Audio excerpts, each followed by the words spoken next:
Here we go then. The final frontier for qualification for finals night is about to conclude as Group B finishes off our qualification action for the week here in Portsmouth. We've already seen Jim Long make his way through, and he was joined alongside Jamie Kelling and Alex Small earlier on this afternoon. But tonight, Group B is going to a finale, and this is how things hot up at the halfway point. It was a perfect start to the night for Lee Budgeon, but things just deteriorated from there. Just one win from his 4 fixtures finds him on 2 points. As for Fallon Sherrick, it was a night of 2 halves for her. The Queen of the Palace finds herself on 4 points and very much in the equation for qualification.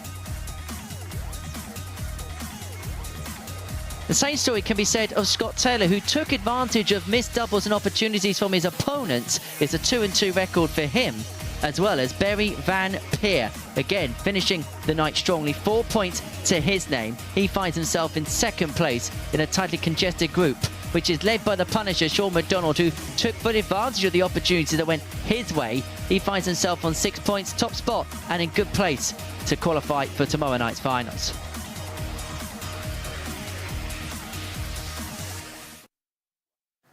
So that the story of last night's action, and well, Matt Edgar alongside me up here on the balcony. Let's begin by talking about Sean McDonald, the Punisher, punishing the opposition, 6 points to his name. And I don't know what it is about the Super Series format. It's something that makes him feel really at home.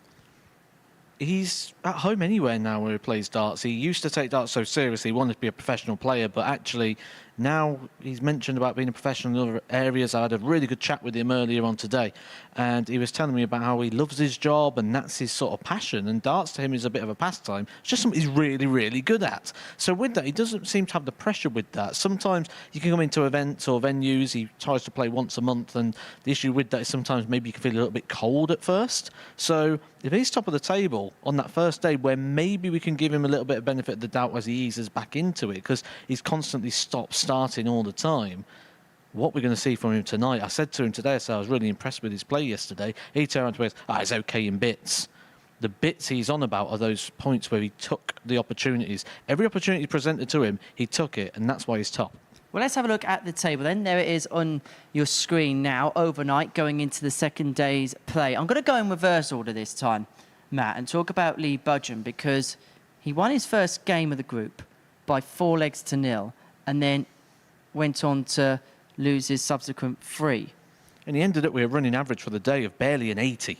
It completely nosedived for Lee Budgeon. He wasn't able to sustain that level of performance that he found in the first game against Fallon.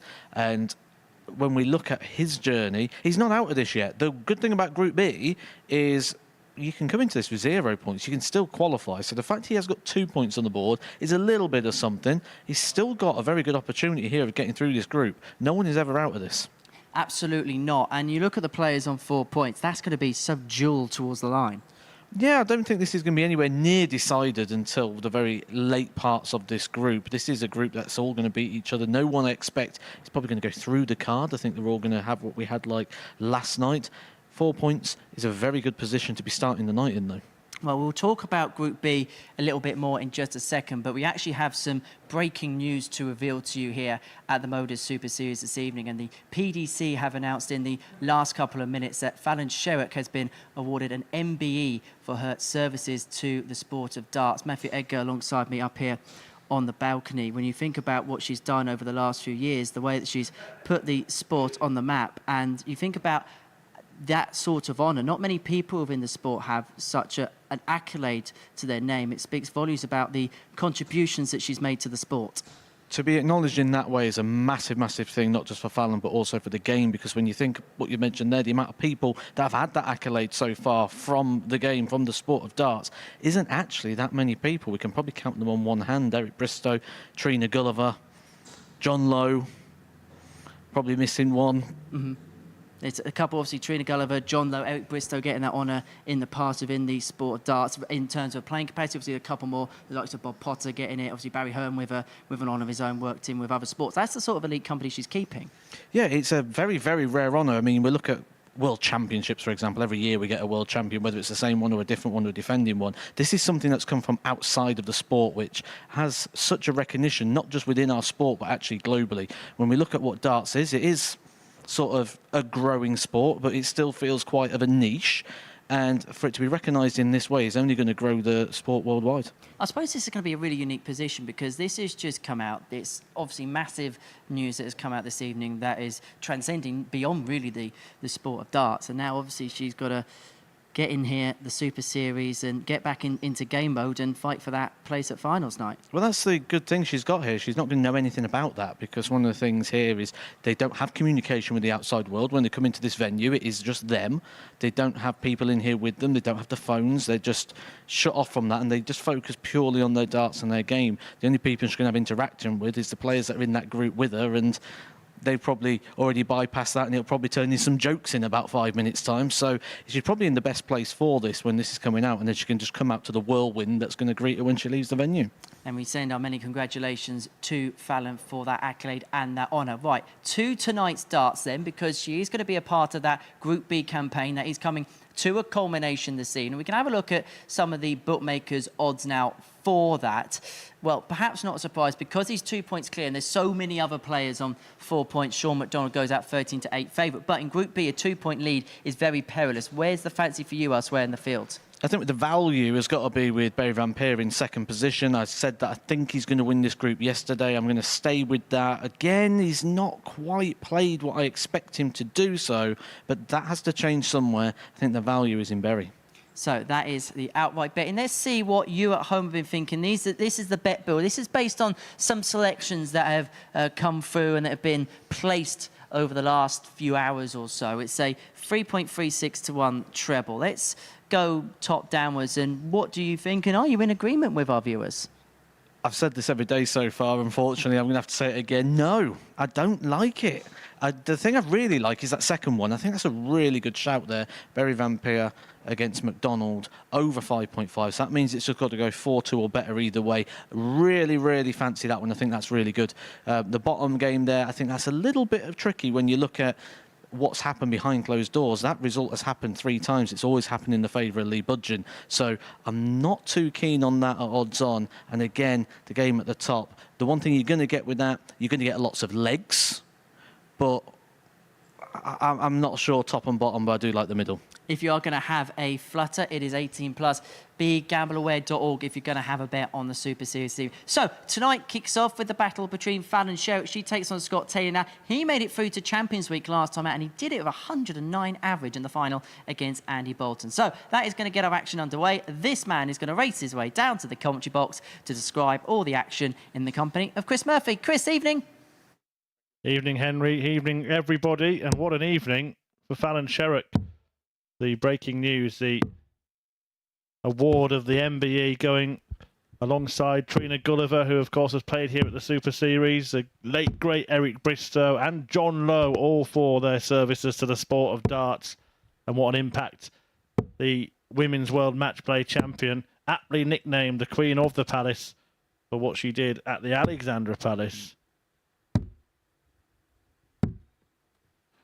And the first leg, Fallon to throw first. After such an accolade is to get back on the hockey and do what she's been recognised for, and that is play darts to a very high standard. And the pursuit 140. here, it's the day job, the business of trying to make it to finals night here at the MODUS Super Series. 58.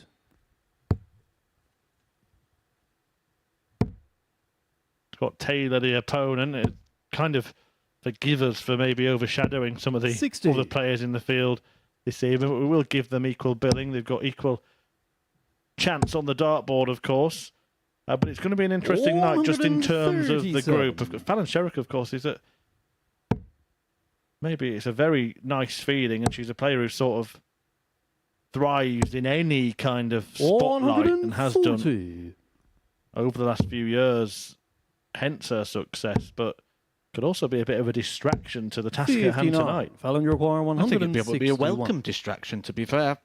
We look at these things and we often see them more in a negative light just because it's human nature to see everything as a problem. 82. But I think this will be good for her being here. This is the place she'd probably want to be right now, because if she was at home, anyone who didn't know, the phone's going to be going ping, ping, ping, ping, ping. 85. Fallon, you require 79. She can be doing that right now, but she's got no access to it.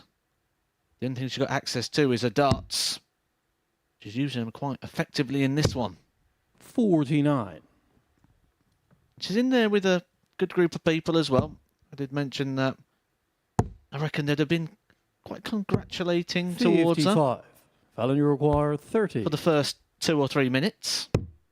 And then in typical dart player rooms, it'll soon turn. 15. Scott, you require 107.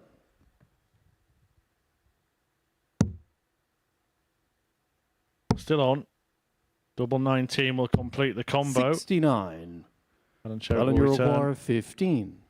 We've already missed 5 darts at double in this No opening score. leg. She's not going to get a 6th, Scott, you require 38. 7th or 8th because she's missed.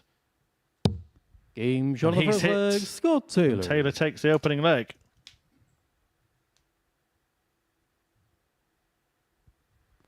Second leg, Scott to throw I know it's first. only leg 1, but Game on. is that a bit of deja vu to the story of last night? That seemed to be the way it went for Scott Taylor, wasn't it? People unable to put him away. Also, the way her night started, 41. it was a bad first half of the evening for Fallon Sherrick, and she managed to turn it around, winning her last couple of matches, including a 4-1 victory over Taylor himself in the last match of the night. 140. I was very much under the impression, the way Fallon started the night, that he was the likely favourite to finish 82. bottom going into the overnight proceedings. However, he did 60. nearly treat us to that 9-dart finish. That would have been ironic, wouldn't it, with the day before the announcement today?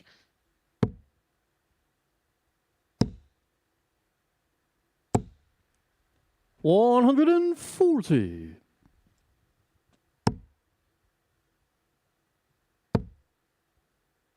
Imagine. 131. Did the 9-darter tonight. Yeah, what an astonishing story that would be. 96. Fallon, you require 170. How about a 170 finish?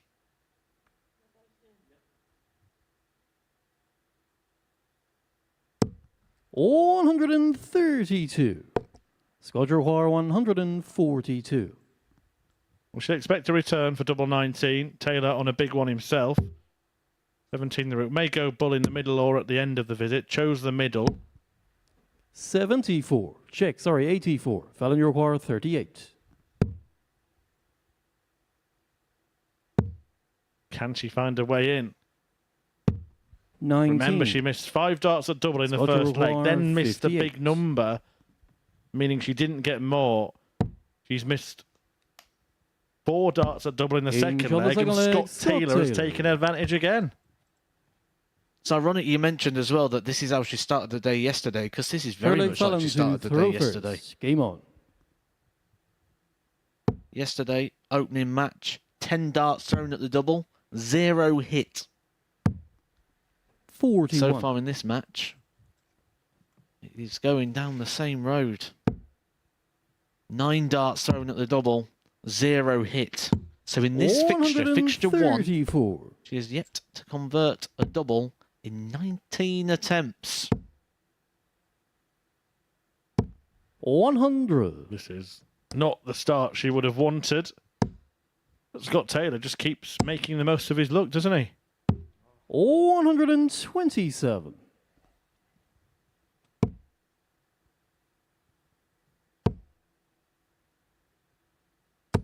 100.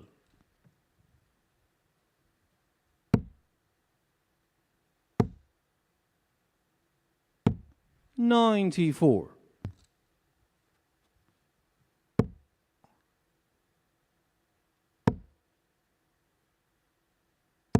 100. Scott, you require 146.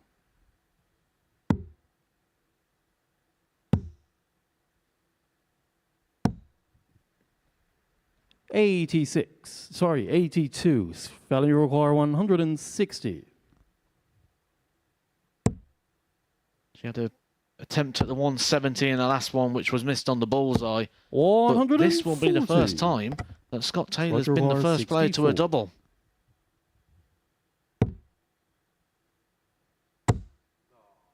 Well, should have been first to the double. No score. He's ended up Fallon, busting you the score. require He's made a 20. right mess of that one. He's in the big number, then busting the score. Can Fallon Sherrick finally record a dart at the double in this opening match? No score. Real trouble in that department. Roger This is War, incredible. 64. Taylor, though, should have been coming back. Something much, much smaller. Should have been going for a double now. He gets 2 at double. That's a great dart. 54. Fallon, you require 20. 12 missed darts so far and counting. Game shot on the third leg. Fallon Sherrick. Finally, Fallon Sherrick gets a leg on the board. She has had plenty of opportunities to do so. 15 attempts. Fourth leg's got to throw first. Well, I suppose it's not how Game many on. you miss, it's how many you hit. She's on the board. She is still in this match. 93. Yeah, it's one of those where everything that we've been saying about Taylor getting luck, she got it a bit there, didn't she?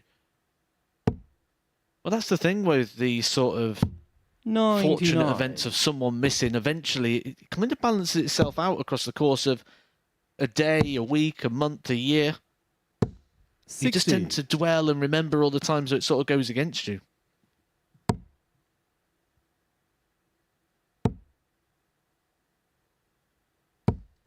But Scott Taylor 43. really did make a mess of that 64. Busting it the first time round. And missing a couple of darts the second attempt. 82.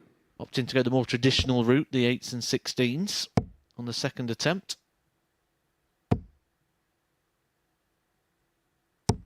100.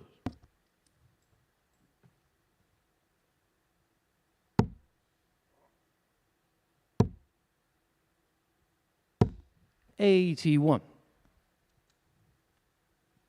Well, if you are just tuning in, joining us for the first time, the breaking news this evening, Fallon Sherrick has been awarded 121. an MBE for services to darts in the King's Birthday Honours of 2023.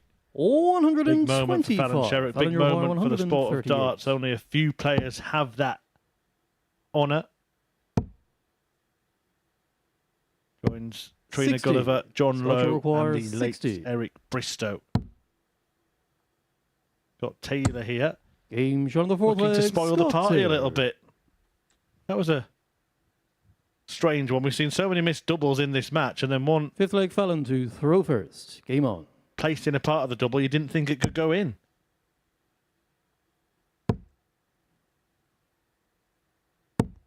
$45.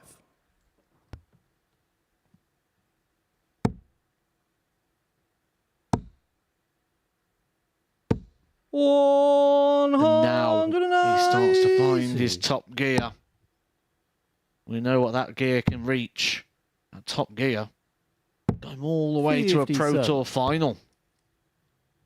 Players' Championship finals in Minehead. Many UK Opens. A successful Q School campaign. 134.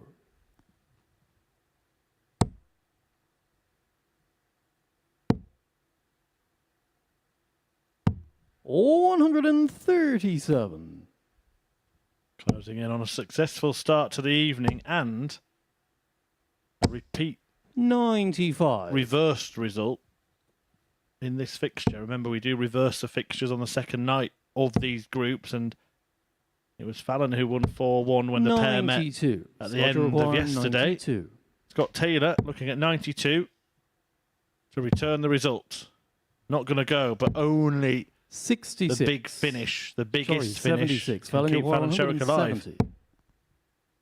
She got very, very close to this earlier on. This time she's nowhere near it. 96. Scott Taylor after 12 Roger War, darts. 16. 16 points away. Game shot and the match. And he gets the job Scott done. Taylor. Fallon Sherrick shakes his hand. Scott Taylor takes the point. A 4-1 success for Taylor that sees him storm to the top of the table. 6 points along with Sean McDonald, who will be in action against Taylor in a couple of games' time. Fallon Sherrock made to pay for all those missed starts at double. 14 in total, many of them across the first couple of legs. And before Taylor returns to meet McDonald, it's Lee Budgeon versus Berry Van Peer in a few minutes' time.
Welcome back to the MODUS Super Series. Before the break, Scott Taylor got the better of Fallon Sherrock by 4 legs to 1. So Taylor in the winner's enclosure then following the conclusion of that one. That moves him on to 6 points in the group. Our second game of the session sees Lee Budgeon up against Berry Van Peer. But before we get that underway, let's get some more reaction to our breaking news story that broke around about 25 minutes ago. And that is the PDC announcing that Fallon Sherrock has received an MBE in the King's Birthday Honours List. That is to services to darts. The Queen of the Palace, who became the first ever female player to win a match at the PDC World Darts Championship and the inaugural winner of the Women's World Match Play. We can get some more reaction to that breaking news story now by heading down to the commentary box. Matthew Edgar alongside Chris Murphy there. Matt, we heard from you earlier on this evening. Now, Chris, you've been kind of a part of the Fallon Sherrock story right from the onset, winning her first World Trophy back in 2018 to the achievements that are well documented over the last 3 years. How important is it for her to see those achievements that she has had over the last few years documented at such a high level? Yeah, I'm not sure how important if it changes too much for her. I think she's quite a humble person anyway, and tends to take these things in a stride. It must be an almost sort of euphoric experience. Nobody really expects to be given sort of royal approval and awarded in such a way.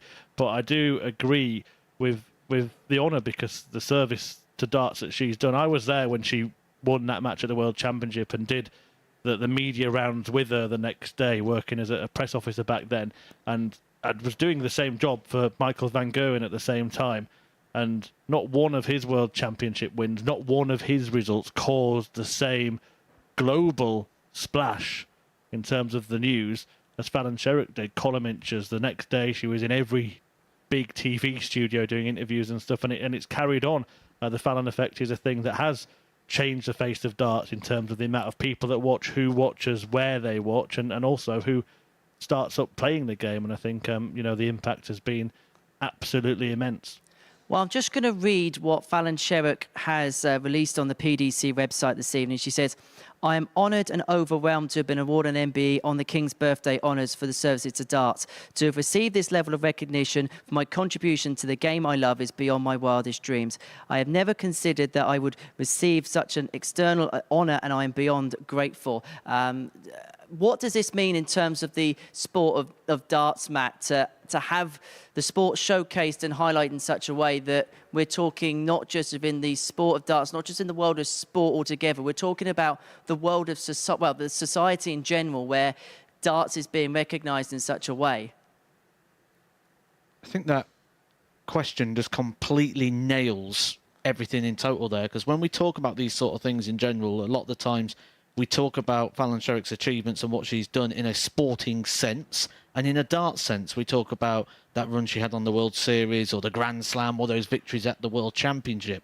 We talk about these purely from a darts world, and we look within darts media, and within darts media she is big. But what she has done is she has broke that darts media and took this now onto a worldwide platform, and it's amazing to see what's going on around the world right now on the back of this news. It is a continuous breaking news story, and we will update you further as we go. Now, here at the Super Series, Game 2 of our evening is about to get underway here at the Live Lounge in Portsmouth. Now, there's going to be a change of referee for the remainder of the session. Charlie Corsafine is going to step in for Danny McNamara. And so in the commentary box, let's hand back to Matt and Chris to explain more. Yeah, thank you very much, Henry. And yeah, enjoyed that little chat. We may talk about that. I'm sure we will talk about that a little further as the evening progresses. Fallon Sherrock, 3 more fixtures to play. She will hope more to play this week, but as will all the players in this group. Lee Budgeon and Berry Van Peer about to go head-to-head. The 28-year-old Humberside Arrows ace, a winner on the Challenge Tour, takes on the Dutch darter that is currently top of that Challenge Tour Order of Merit, having picked up a healthy haul of titles in 2023. And as Henry said, Charlie Corsafine will be calling proceedings for this one and the rest of the evening. The referee who started the night, Danny McNamara, just feeling a little bit under the weather. Nothing too much to worry about, but has been replaced for Charlie. First leg, it's Lee to throw to first. Given a chance to Game on. have a little bit of a rest. Unfortunately, no such luck in the commentary box. Matthew Egger is still alongside me. Not a bad sub to have, is it, Charlie Corsafine to run in for him? Bit of a tag team 42. duo there.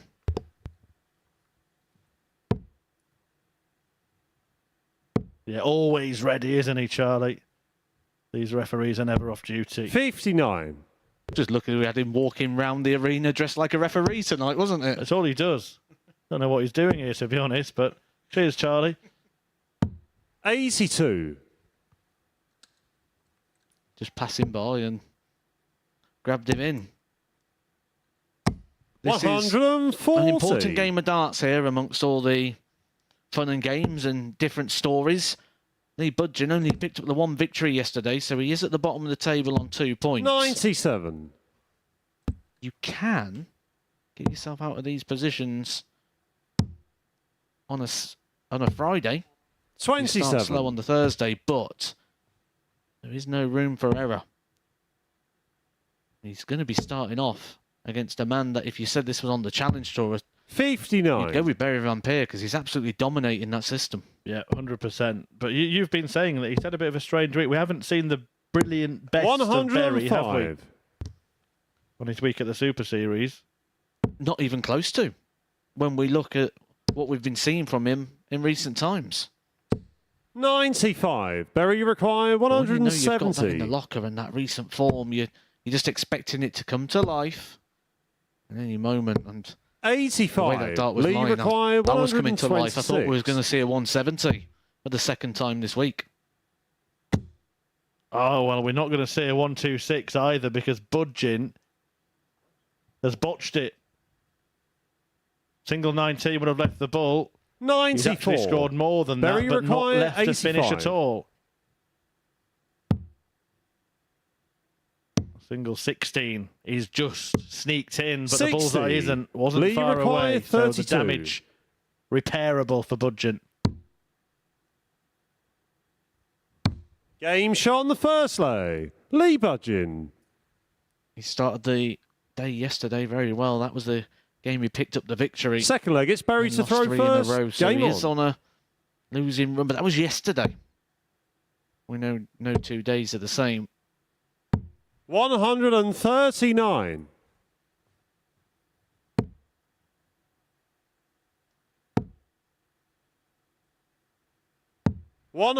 $137. I had a bit of a chat this afternoon with Barry Van Peer, and then I spoke to one of his sponsors, actually. I says, 100. any interesting stories or any juicy stories you could tell me about Barry? He said there isn't too many, really. He said he's quite a placid, quiet guy who just likes drinking his chocolate 97. milk. But there was one thing he said that I thought was really interesting. Now, the guy I spoke to, the sponsor of Barry Van Peer, he owns his own dart shop. 40. And he says that he'll pick up people's darts when they're coming in for a practice. And he says, if I can hit a 12 darter with them, they're mine. 59. And people let him throw the darts. And if he hits a 12 dart, he gets to keep the darts. It's probably a good ploy for selling some more darts in the shop, though, isn't it? Like, 43. because he's been hitting plenty of 12 darters this year. Absolutely. Probably sales have gone through the roof. People needing to replace the darts because Barry's got a box full. 56.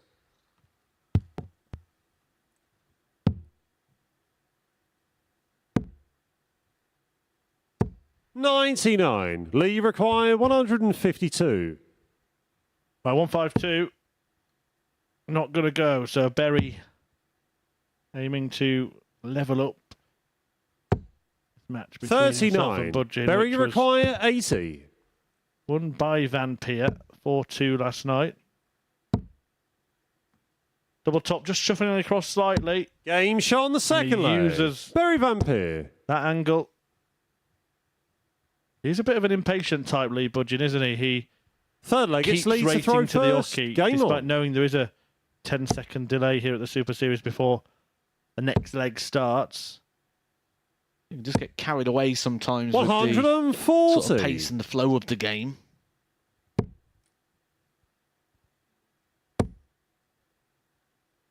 One hundred That and is the eighty. first maximum of the game. It goes the way of Barry Van Peer.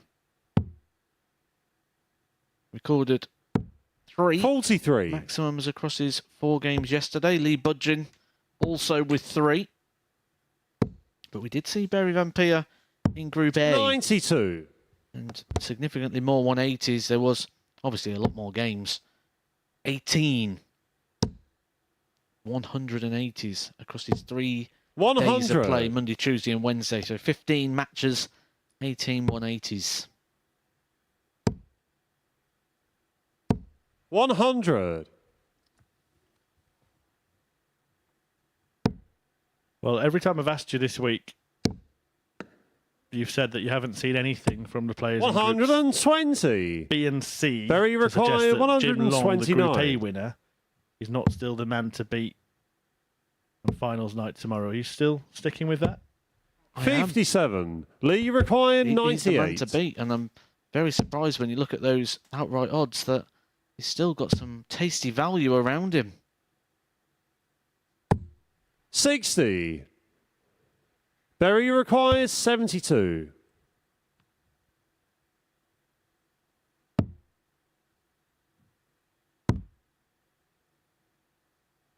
Game shot on the third leg. Barry Hasty Van Peer. check out for Barry Van Peer. 72 Fourth leg, it's completed to Barry's go to with throw the 80 first. in the Game previous leg. And that means Berry has taken the lead with a break of throw advantage.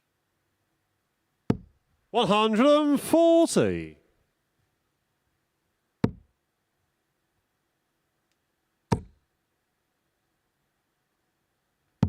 $59.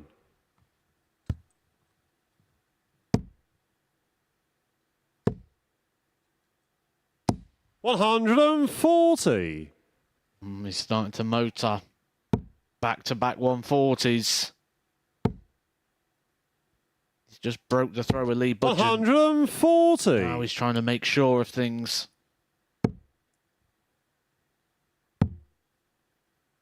It was Rod Harrington, wasn't it? Who said 57. a break's a break if you hold. Yep, sounds like something Rod would say. 100. Berry required Son was 164. also in action last week, wasn't he, Ryan? Here at the Super Series. 128.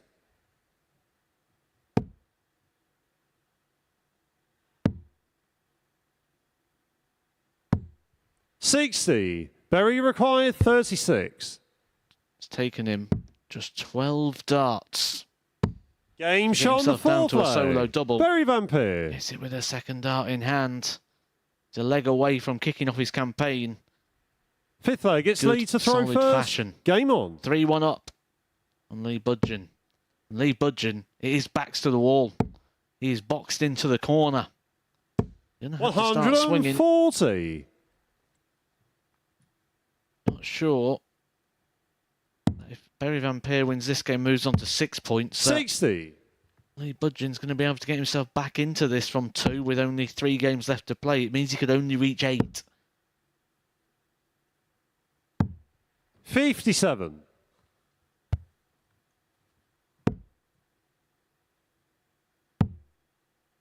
Mathematically, 58. he'll still be there. He could still get a position. It's the top 3 from the 5 places available. Doesn't matter if you're first, second or third. You all go through to tomorrow night's finals. 134. Yeah, half the field filled now. 100. Jim Lee Long. required In 170. Group A earlier in the week, as mentioned. This afternoon, if you missed it, or if you just want reminding, Alex Small and Jamie Kelly 96. came through Group C. Both players that have actually been to finals night before. Both players that have actually been to 59. grand Lee final required before. 74. and Kelling has won a Super Series week. Game shot on the Budgeon fifth leg. still very much in Lee the mix Budgeon. himself. That's 74 out. Well, it's a bit of a theme of this match. Barry Van Peer taking out 72 and 80. Budgeon now Sixth leg, it's taking Berry to out throw 74, first. and those Game are the, on. probably something else that Rod Harrington once said. Those mid-range finishes are the ones that win you matches. And I fully agree with that statement as well, because that's the thing that separates the levels between the players. Those sort of 60s, 70s, if you can do them in one 180. visit, rather than needing to come back to finish them off. That's what separates the real top players between everybody else. 96. Perfect opening by Barry Van Peer. His second max of the match. 100. As he looks to make it impossible for Budgeon to budge him. 90.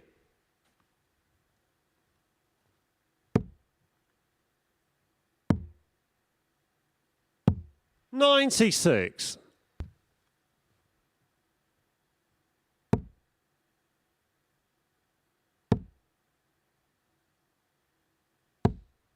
$100. Berry required Again, a 125. Big power front 9 from Barry Van Peer.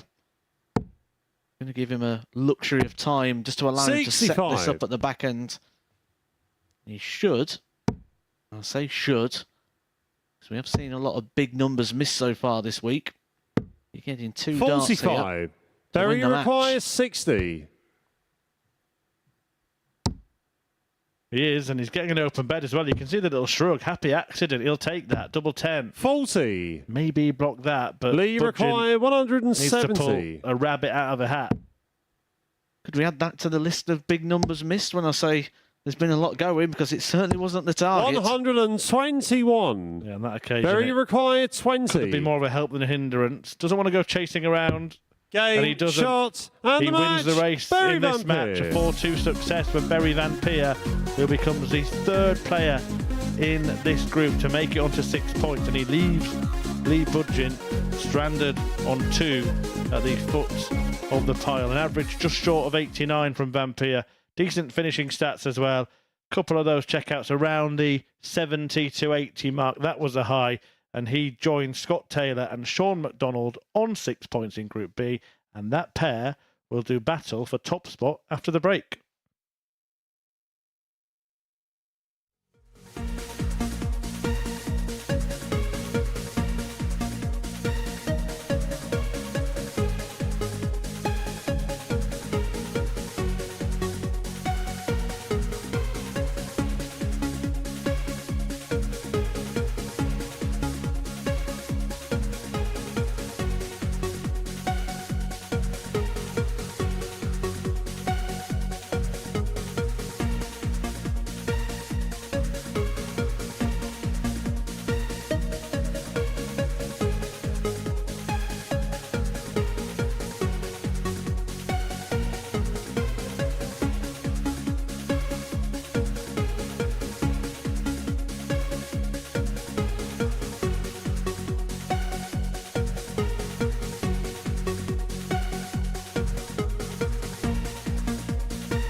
Welcome back to the MODUS Super Series, where Berry Van Peer was victorious against Lee Budgeon by 4 legs to 2. So that now means, as far as the table is concerned, there are 3 players on 6 points at the top of the standings. Now, Sean McDonald is one of those players on 6 points, but he's about to play his first game of the evening. He takes on Scott Taylor, who is a 4-1 victor over Fallon Sherrick in match 1 of the night. Watching this one in the commentary box, it's Matt and Chris.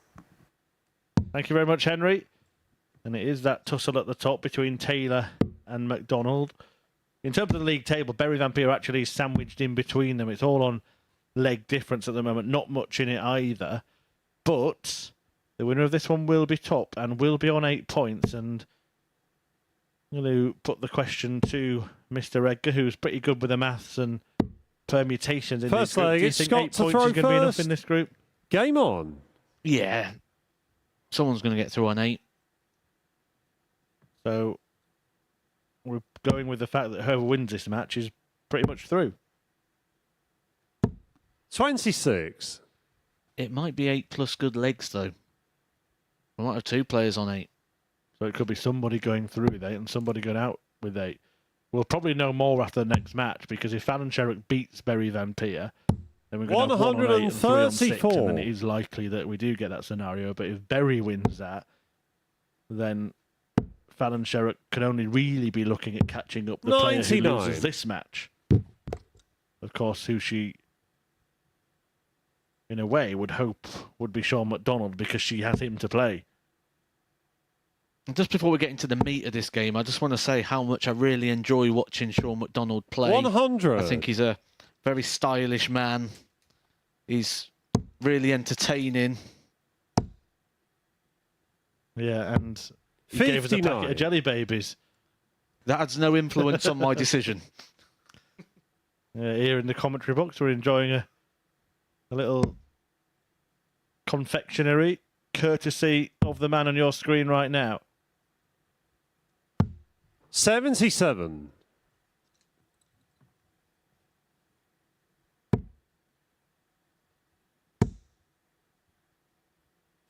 100. He did foolishly leave a bag unattended yesterday as I was walking by. Granted, he was going to go play his game. There was nothing he could have done about it, but he left them open on the table. That's something you don't do in a darts room. I'm 44. surprised he had any left. You're the only person I've ever met who's been rewarded for theft. Like you're walking out of the supermarket 57. with a hi-fi Sean, you under your arm require and the security guard goes, 146. sorry, son. Take another one. Do you want a telly to go with that? Now, Scott Taylor will come back looking 59. for 160. Scott, you require Hasn't been his 160. MO this week, these huge checkouts. What he's usually done is waited for his opponent to miss darts at double, and then he's punished them. In fact, maybe he should be wearing 84. Sean McDonald's Sean, you shirt. require 87. Sean McDonald nicknamed the Punisher. That was kind of the story of yesterday as well. He was jumping in at every opportunity that was presented to him.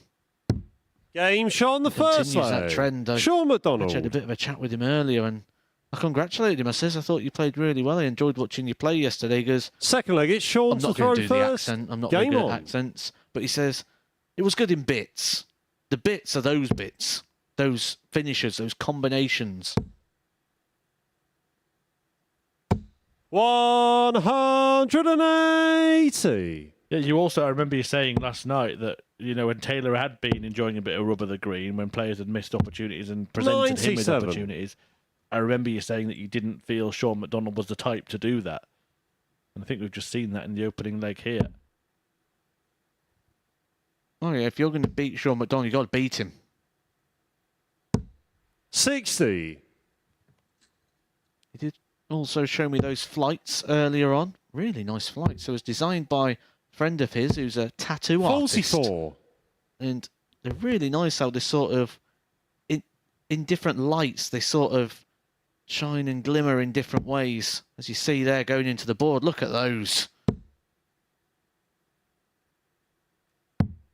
91. Yeah, it's all sort of matching with the back of the shirt there as well. Paul Nicholson would love this. He loves everything branded and matched together. 121. Sean, you Scott require Taylor's got this trend, hasn't he, 170. of like having one colour and one half of his shirt. He's got a few different shirts that look a bit like sort of cut and shut jobs. I'm getting proper Harley Quinn 77. vibes tonight from McDonald. From Taylor, sorry. Got distracted there by the McDonald shirt. 43. Can see Sean, you why it's a require 93. glorious garment.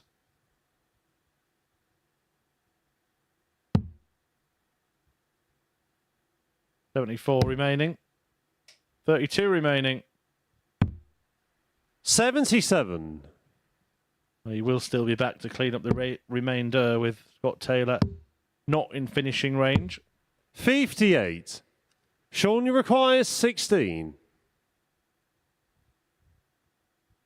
This to double his lead, hold his throw, confirm the break.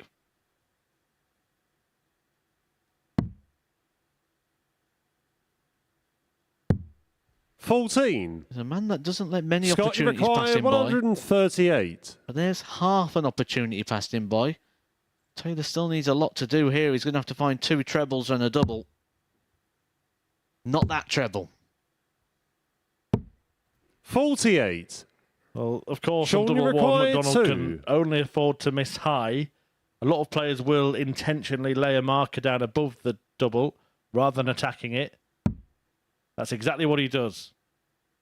Exactly what he does. No score. It doesn't go to plan in the end. Scott, you require 90.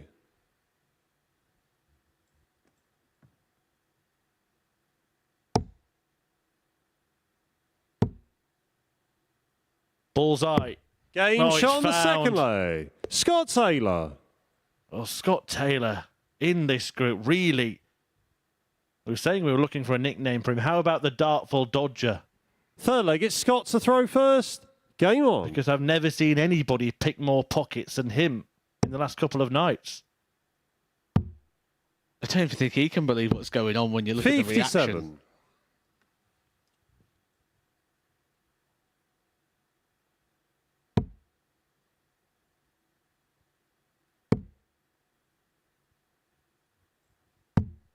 $59.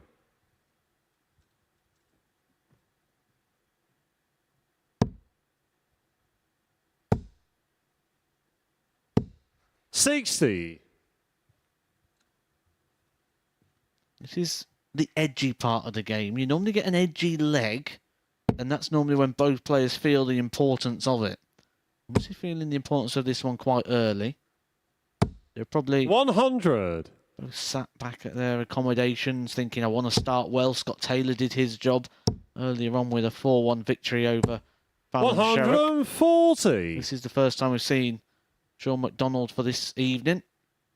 He'll be wanting to keep hold of that top position. Other result, sandwiched between those matches. Mary Van Peer picking up a 4-2 victory over Lee Budgeon. 58.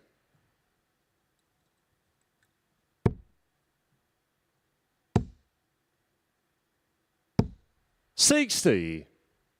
He's had that kind of bemused expression on his face over the last couple of nights, whether it's the darts that he's thrown that haven't gone where he expected, or whether it's the darts that his opponent's thrown that have given him another chance. Whether it's like that 90 checkout where he's 100. pulled off a real heist.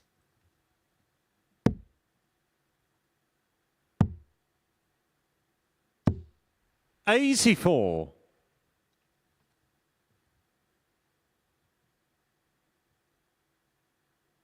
Big hit here. Will just pique the interest. 60. I don't Scott, feel you that's require enough. 100. Even a treble with the last one would have really made things interesting. But it may just be a start at the 60. ball here for Sean, Sean, you unless he require can find himself 124. 2 trebles.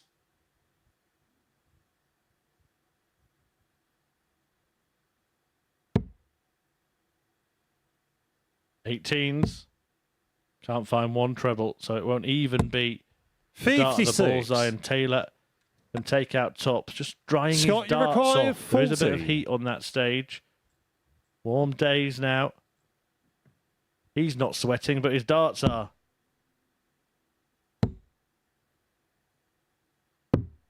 20. And is that the leg slipping Sean, away? you require 68. Almost feels like a game of pass the parcel of opportunity. Who's going to unwrap it and take the prize? 52. Scott, you require 20. Double 10. I'd see the music stop when Taylor is in possession.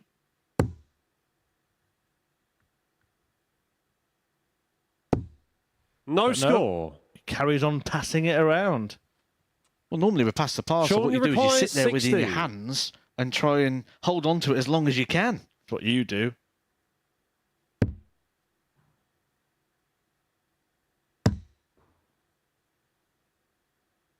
Is this the moment? No Oh, score. he was working towards it. And you can see, Ted, he cannot Scott, believe you how many require darts 20. that double have been missed against him. Might have to get our stats people on this because it's going to be a ridiculous record haul, isn't it?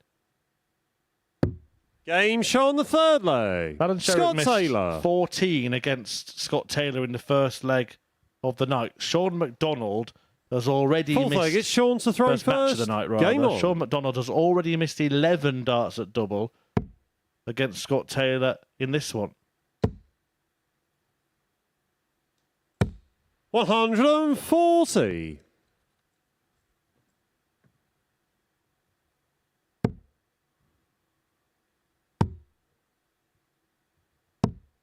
$57.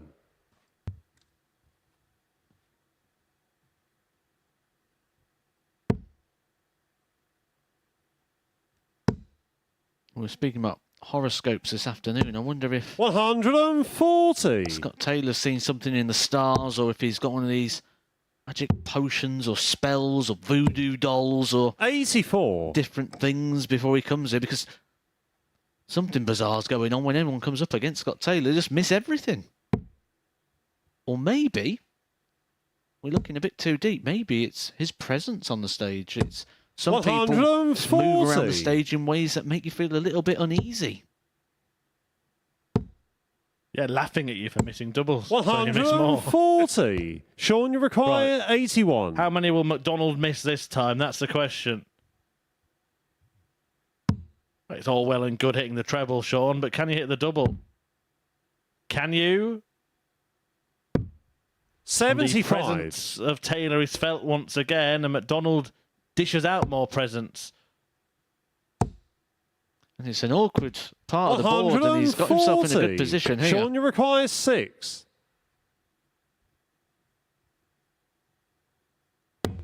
Well, I mentioned that Fallon Sherrick missed 14 darts at double in the first match against Taylor. 4. Sean Scott, you McDonald require has 80. now missed 15 in this match. Ridiculous. And Game once Sean, again, the fourth leg. Taylor takes Scott advantage. Taylor. I feel like we're doing a disservice to Taylor, like we're labouring the point, but we can't hide the facts. Fifth leg, it's Scott to throw first. Game on. To paraphrase the great, entertaining, philosophical Welshman, Richie Burnett, Scott Taylor is winning matches 140. by margins like 4-3 when he should have lost 7-0.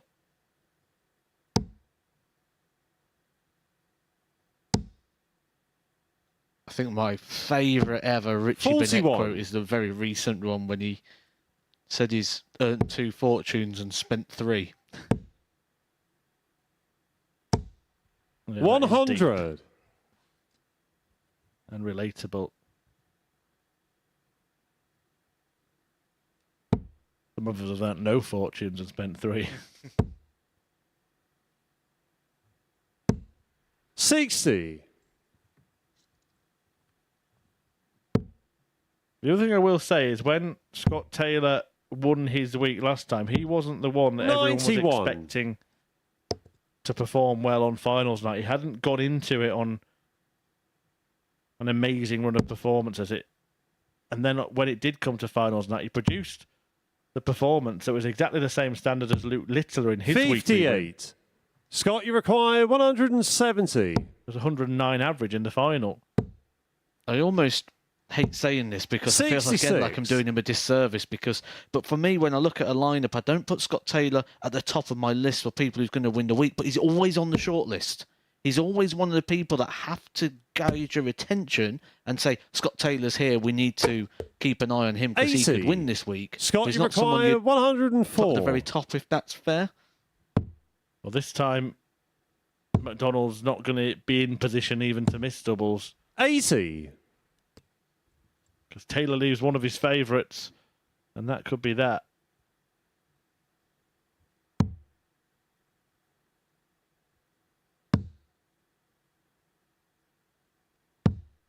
$95. Scott, you require 24. Double six to finish a job. Doesn't have to go for it. 21. Sean, you In that require scenario, there is 167. the option with Sean McDonald on such an enormous shot just to bust it and go back to double 12. Had he done that, he'd be in a much better position now.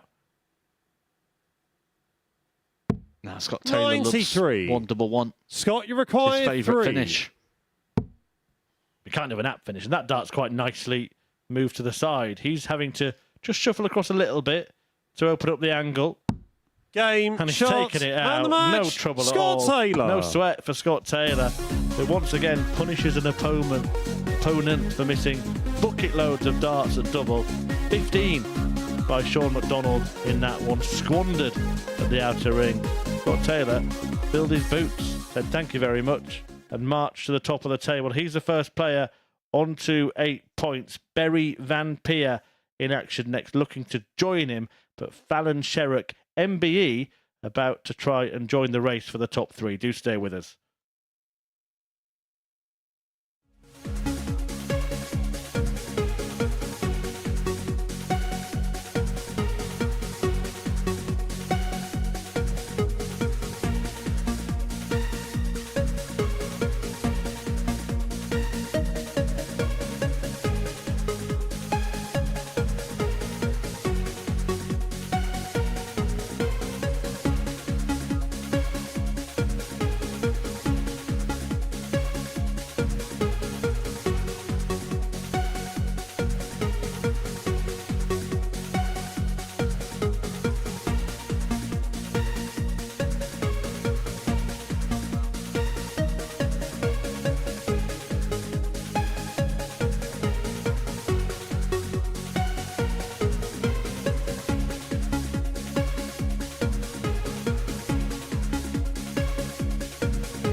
Every Saturday, we open our doors for our weekly finals night. For a unique and intimate darts experience. Meet the Dart Stars and even the team off the telly Here at our purpose-built venue in Portsmouth. every single Saturday evening.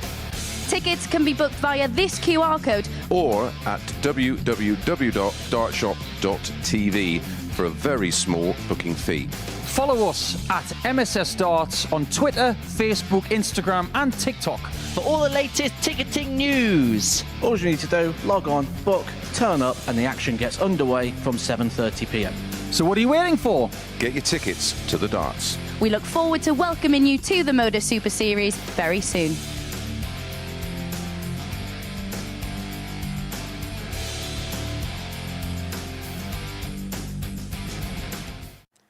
Welcome back to the Super Series, where Super Scott has doubled his lot for the night. 2-4-1 victories for him. Now, this is what's happened so far. As I say, 2-4-1 victories for Taylor so far in his programme of victors. Sandwiched in the middle of that, Barry Van Peer, a 4-2 victor against Lee Budgeon. And this is what it does in terms of the league standings. Taylor, top of the pile on 8 points. But have a look at that. 2 players on 6.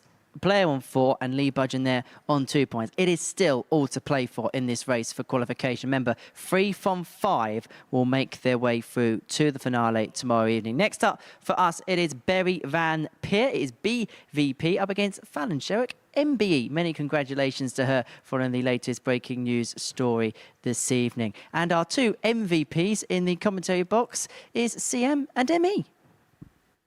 Thank you, HD. And thanks for all you watching the MODUS Super Series and seeing Barry Van Peer, the leader of the Challenge Tour. Fallon Sherrick, one of the things she did this show was hit a 9-darter on that Challenge Tour, becoming First the leg, first it's Barry to throw female first. player to do that in the PDC. Game on. And as Henry just touched on, awarded the MB for services to darts. And I think, Matt, one of the things that I want to say about that is that regardless of how you rank her achievements, which of 96. course have been surpassed by many players, even some other female players, you can't question the impact that she's had on the sport. 140. I think that's what this award is given on, and we just talk about the 60. different forms of media. We've got worldwide media, we've got sport-specific media, and she broke out of that. She broke out of that sort of 93. sport-specific media and went into the mainstream media. That is something that, yes, those people within the sport who have achieved far greater than what she has 97. haven't been able to break that barrier yet. I think it's something that is needed in darts. I think we need more players who are able to do that, because I think that's the only way we're going to see the sport grow, because at the moment we've just got competition within the boundaries of the sport.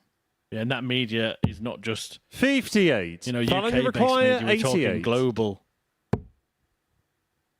media that had never shown any interest in this game before. Goes for the ball, 63. didn't need to.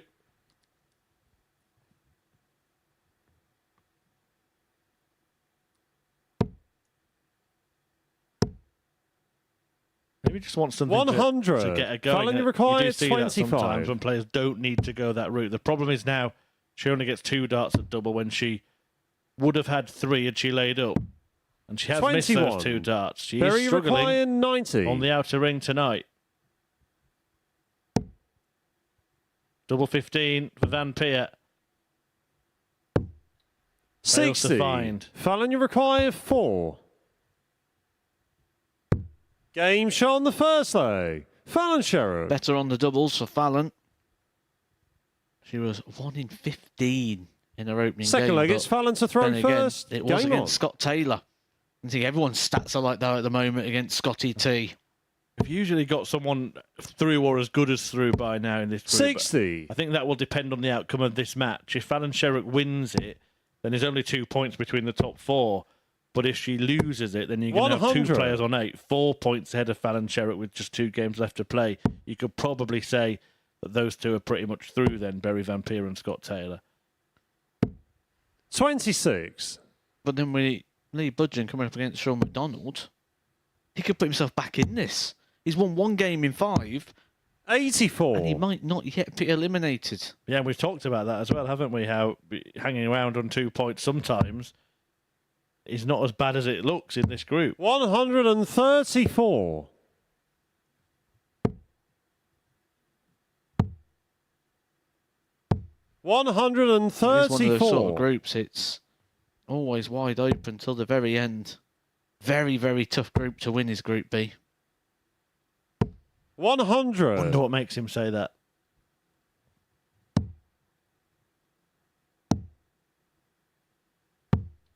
$83.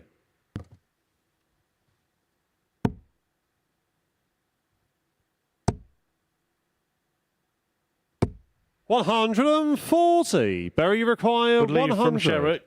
Van Peer, he's only going to get... Well, he might go tops. He does go tops.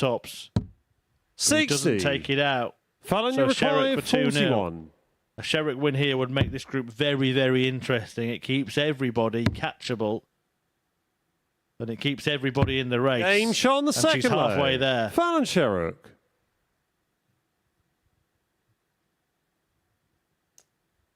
Third leg, it's Berry to throw The one first. bad thing she's Game got, the on. one real problem for Fallon Sherrick at the moment is the negative leg difference. She's lost her games heavily, the ones that she has been beaten in. So it's -6. 140. If she can get another 2 legs without response here, then suddenly that starts to look a lot more healthy as well. And the 96. fact of the matter is, the games that she's playing, the game she's playing here right now against Berry, and her next match, which is in a couple of games' time, 100. is against Sean McDonald. They're the 2 players that are directly above her, and they're the 2 players she's going to be competing against in order to try and take one of these positions. But 97. you sort of feel Scotty Taylor is nearly there. 8 points 145. with 2 games to go. It's a very strong position. Yeah, I think this match is massive for the rest of the night. 37. We will know a lot more Berry after require it, 116. because 8 points with 2 to play is a very strong position. 80. If the player outside of the top 3 is still on 4, but if they're on 6, then it's not as strong. The grip is not as vice-like as it 58. might seem. Berry require 36. Fallon Sherrick's grip on this game isn't as strong anymore because Berry Van Peer will surely get over the line in this leg. Game shot on the third leg. Berry Van Peer. He does that. Fourth leg, it's Fallon to throw first. Game on. One of those shots, isn't it, where you get lucky. We saw it this afternoon. A bad miss on the 18s actually puts you on arguably a better double. 140. Failing your way to the top, as they say. Doesn't matter how you 60. get there, as long as you get to the top. Sure, Berry Van Peer won't mind how he won that leg, as long as he wins the leg. 99. Does he have to go some here? Fallon's starting well in leg number 4. 97. A healthy lead on the scoreboard. I know there's been some other darts going on today. The World Cup. I know 92. a few of our viewers do like to watch all the darts, and some of you may have been joining after watching that. So welcome along to the action here on 81. Sporty Stuff Fallon, you TV. require at the MODUS 170. Super Series, where Fallon Sherrick, MBE, of course, that announcement made tonight on the King's birthday honours 58. list, is trying to keep herself firmly in the race with a victory here over Berry Van Peer. 134. Fallon, you require I'm going to touch on 112. the World Cup of Darts with Mr. Edgar alongside me in a moment, but first let's see which way this leg goes. She'll go treble 12, I think. 52. Berry, you require 129.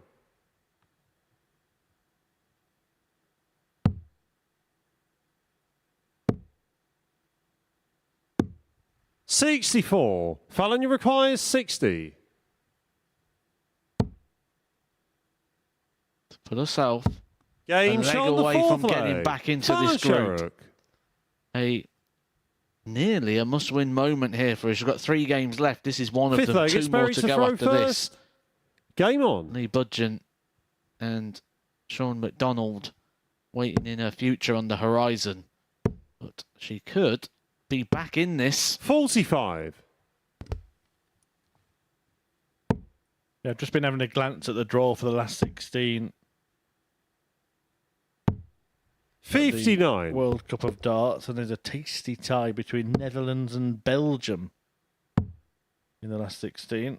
Same 84. quarter of the draw as Australia as well, the defending champions. So whoever comes through that is going to have a real tough time. For those watching 100. in England, Latvia, the opponents for the number 1 seeds. 80.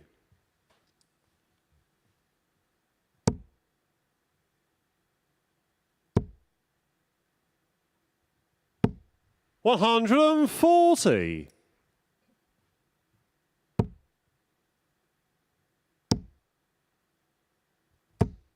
100. So despite not throwing first in this leg, she's ahead in the scoring fate. 140. Technically, she's behind with 10 points, but in terms of the pattern of play, that 140 has put her in a very healthy position after just 12 58. darts. Fallon She should be getting requires at least 1 62. to pick up the point she so valuably needs. 44 remaining. 28 remaining. And she Game, takes it shot, out. and the match. Don't Fallon mind that Sherrock. shot, going for an 8 or a 16. Many players do it on the 10 or a 6. Fallon Sherrock securing a dart at double and taking it out and winning for the first time tonight. A 4-1 success, comprehensive victory over Berry Vampire. Really did sharpen up her doubling after all those misses in the first match. And it means this group is going to be gripping for the rest of the night. Scott Taylor on 8. 3 players on 6. Strap yourselves in for what's going to be a thrilling finale in Group B.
Welcome back to the MODUS Super Series, where the race for qualification really is hotting up. Fallon Sherritt before the break getting the better of Barry Van Peer by 4 legs to 1, which means now 3 players are tied on 6 points from second down to fourth. Scott Taylor still in front on 8 points. Barry and Fallon being 2 of the players on 6. And sandwiched in the middle of them is Sean McDonald. He's in action up next against Lee Budgeon. He's on 2 points, but a victory here would put him within 2 of those top 3 spots. Watching this one, Chris and Matt.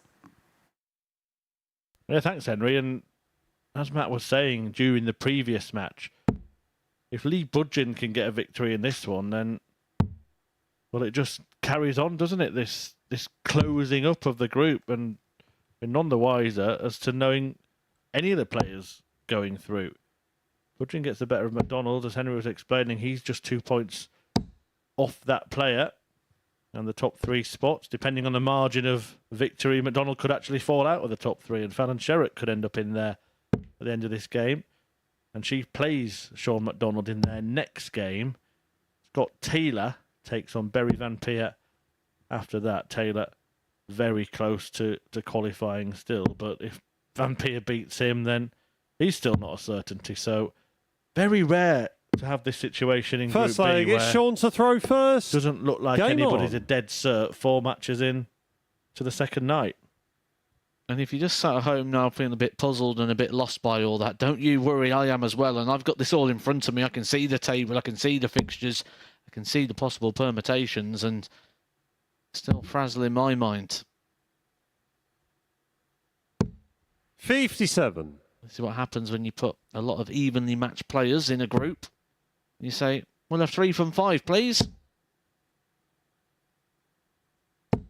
41. I think there's one equation we can pretty much safely say, and that's if Lee Budgeon was to lose. That should be it for Lee Budgeon. We'll be down to 4. 140.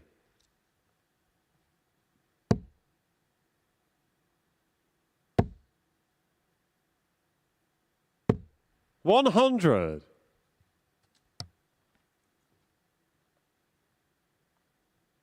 Yeah, not had the week you would have hoped for Lee Budgeon, or the couple of nights you would have hoped for so far. And looking at his results, there'll be frustrations in there. A 4-3 defeat in his 94. opener against Scott Taylor yesterday, and that pattern continued. Went down 4-3 to Sean McDonald as well.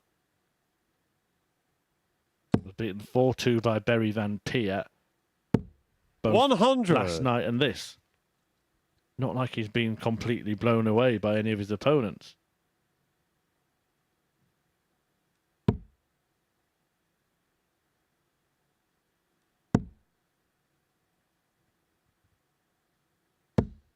$83. Sometimes, though, the different scenarios affect how players respond to certain situations. Coming in here, top of the table for Sean McDonald might have made it a 60. little bit harder because he Sean, only you needed just a require little bit. 127. Only goes to be his favourite finish list, the 127. He could be getting a reward for that early tag in earlier on. McDonald, surely not the type to go for it. Surely not. 95. He's all business, isn't he? I think Charlie was probably hoping he'd get the opportunity to call 127. 83. Sean, you require 32. Instead, he'll be calling a more simple game shot. I feel sure. Slightly less sure now. Game shot on the first leg. But of Sean course, McDonald. it was never in doubt. Sean McDonald takes the opening leg. And that's going to make Second him feel leg, it's better as Lee well to after throw what first. happened in match Game number on. 1. He did miss his opening game. He lost that one 4 legs to 1 against Scott Taylor. He had 16 darts at a double and only converted the 1. 55. In terms of a percentage, that is a 6.25% checkout rate.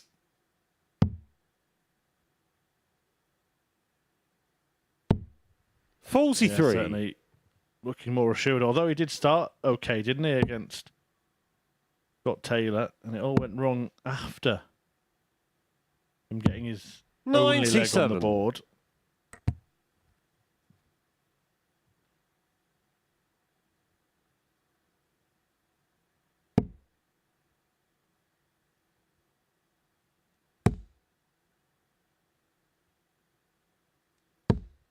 $60.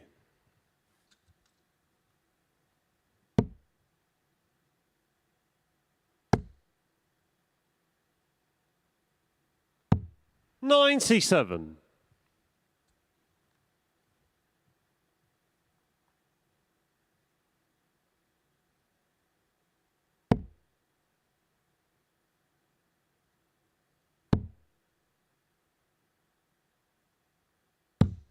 $58. Last time Lee Budgeon was here, he was very successful in his early part. He won Group A, got himself through to the Saturday. He was 86. with a couple of familiar faces that he's playing again with this week. It's ironic how it works out sometimes, how the fixtures keep pulling you up against the same sort of players. But he's not showing that level of form that he did that week. He was very good on the big tumpless finishes. 180. Sean McDonald fires in his first maximum of this match. He has hit 5 so far in his Group B campaign. 100. Yes, he Sean, you joined us require for Group 160. B. He wasn't here earlier in the week for Group A. That's due down to his personal life and his work. For another one of those, would have been a good bit of work if he could have took out the 160. 100. Lee requires 66. 66 then for Budgeon to level it up. 52. And tops. Game shot on the tops. second leg. All Lee square. Budgeon. Lee Budgeon has been competitive in all of his matches. Has only won one of them. Third leg, it's Sean to throw first. If he wins Game this on. one, he remains competitive in the group. And we're still none the wiser as to knowing who will go through.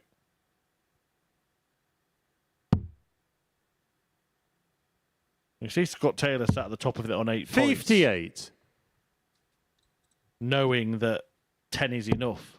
If he wins, he'll go through. However, usually you would say, yeah, well, I think that the league leader will get 140. another win in his last couple of matches. But the way Taylor's matches have gone, you can't really say that with too much confidence. Not at all. But I do.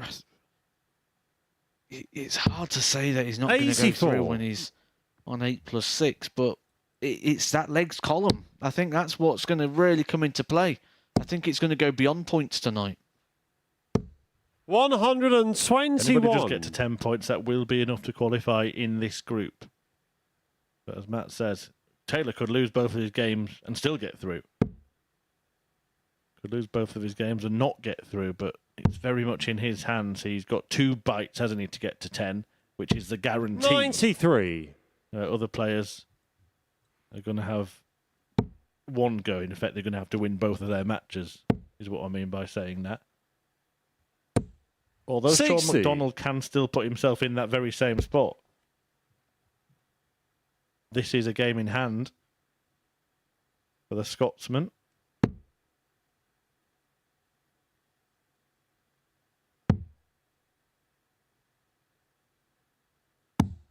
$134.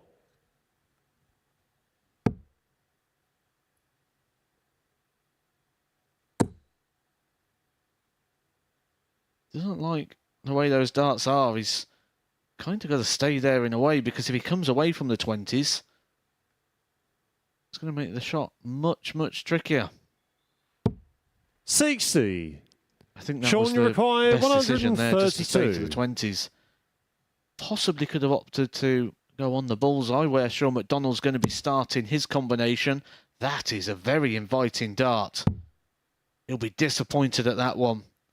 He would have felt that that would have been like a 64. basketball Lee hoop with the require backboard. 120. But it's straight up the board. Has he gone for 3 tops?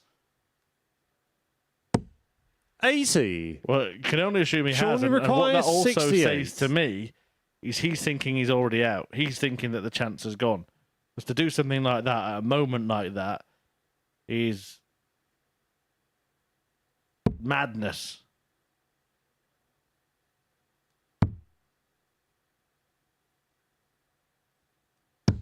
And this is what I was talking about with an example I gave last night about another player. 40. Just because he'd only got 2 points after 5 matches, it doesn't mean he's out. He can be in this race. 20. I think he's distracted himself here by Sean trying that requires maverick 16. move. And the self-distraction could result in self-destruction for Lee Budgeon. All that's going to do as well is just going to fill Sean McDonald with the ultimate amount of confidence that his opponent's just not there. He's 14. there in body, but he's not Lee there in required mind 20. and spirit. However, McDonald not finishing off like he did yesterday. He's just giving out more gifts. We saw him earlier on do a No score. beautiful Sean, you required marker 2.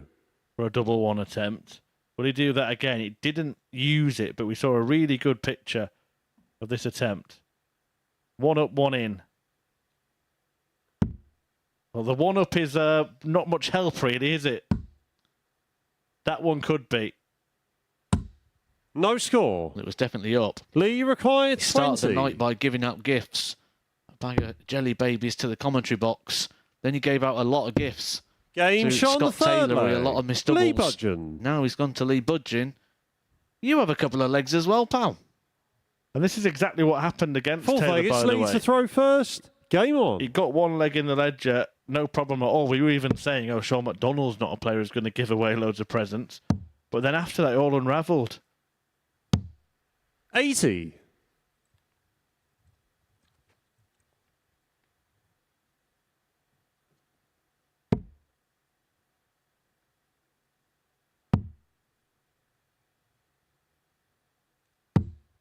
$58.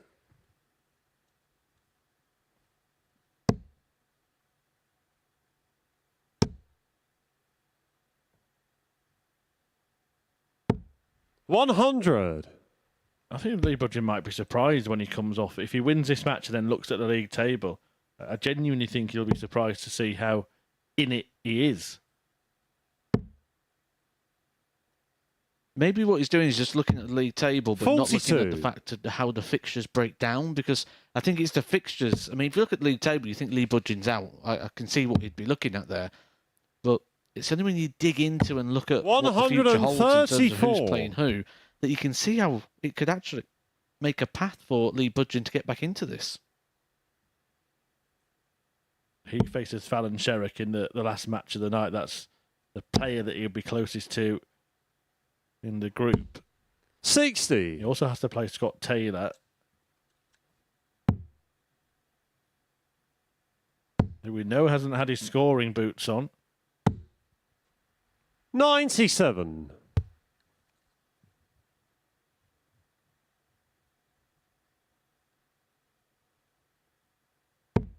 But not just about who he plays, it's about who those ahead of him play as well.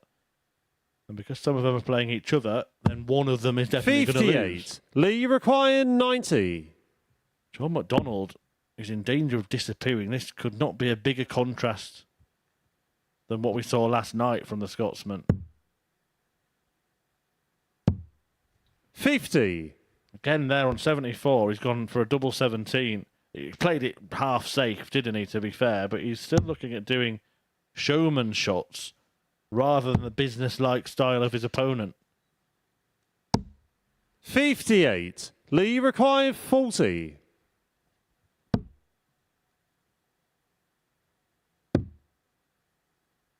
Now he'll bust. Truly he'll bust. 38.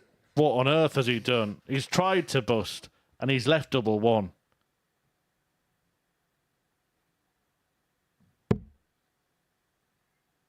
I don't even know what to say to this.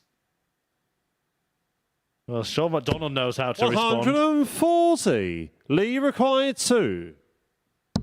Game shot on the fourth leg. Lee Budgeon. Doesn't really work as a piece of commentary, but both myself And Matthew Egg just Fifth waved leg, our it's Sean to arms throw in the air first. after that. Game on. How would you analyse that? I don't think Lee Budgeon knew what he was doing there in that situation. 96. I think the reaction of Lee Budgeon told you exactly that as well. He's still got a half smile across his face now.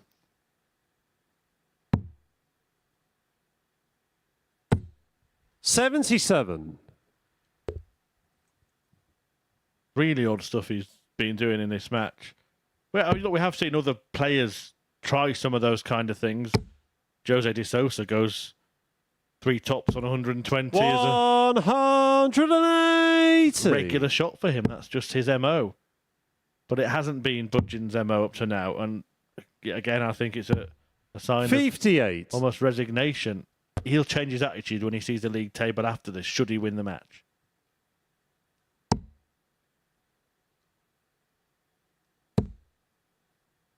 Looks like McDonald's had enough of the way this game is going. Back-to-back 180s.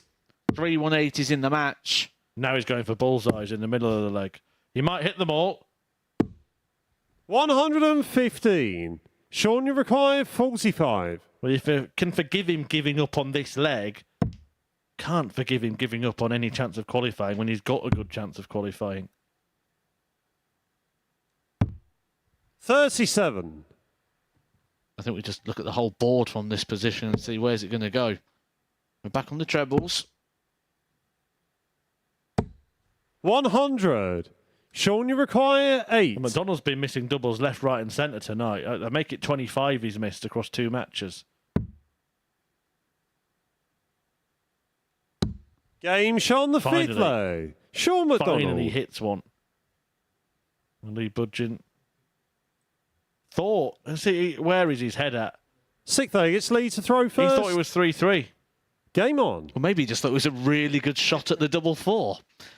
Congratulations, mate. That was a good 8 finish. Well, Sean McDonald wasn't having it. 60. Really bizarre game of darts this from one of the players, and it happens to be the player that's winning the match. Just struggling because we've seen 60. fist bumps all afternoon from Alan Norris and players when someone takes like a 132 or a 140. Lee Budgeon offering the fist bump for the 8. Yeah, I'm pretty sure Sean 44. McDonald said it's not the last leg. Lee Budgeon might say it is, pal. I'm not sure where his head's at the moment in this match.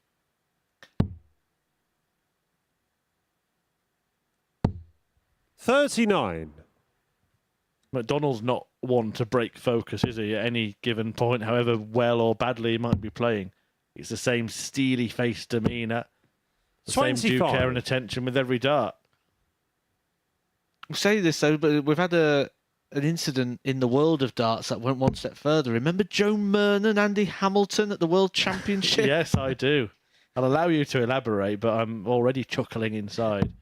Well, 57. Joe Myrne hit the dart he thought was the match-winning dart, turned around to shake Andy's hand, and Andy just stared at him like, what are you on about? We're going to the leg, pal. 140. I think Mernon ended up winning the match, didn't he, still? Oh, what about the one even further? Glenn Durrant. I think it was Charlie Corstefine, I believe, was the referee that day. And Glenn Durrant thought he'd won the Open, but it was outside, and he gave it the big, and he was like, yes! 96. And then they called the score. He wasn't in. We've seen it on Pro Tours before where players have got to a semi or a final because the format 54. increases. It's first to 6 legs, but then becomes first to 7 and 8. And they go for the handshake when they've got to 6 because they think they've won. They've never been there before and have sort of forgotten about that. And you mentioned the celebration for not winning. And remember Devon Peterson's World 99. Cup miscount as well. He really gave it a big celebration against Wales. Right, Sean McDonald has left 150. Lee Budgeon has already attempted 3 balls in this match. I can give you my 138. personal guarantee Sean, you require that Sean 150. McDonald will not even entertain doing the same thing.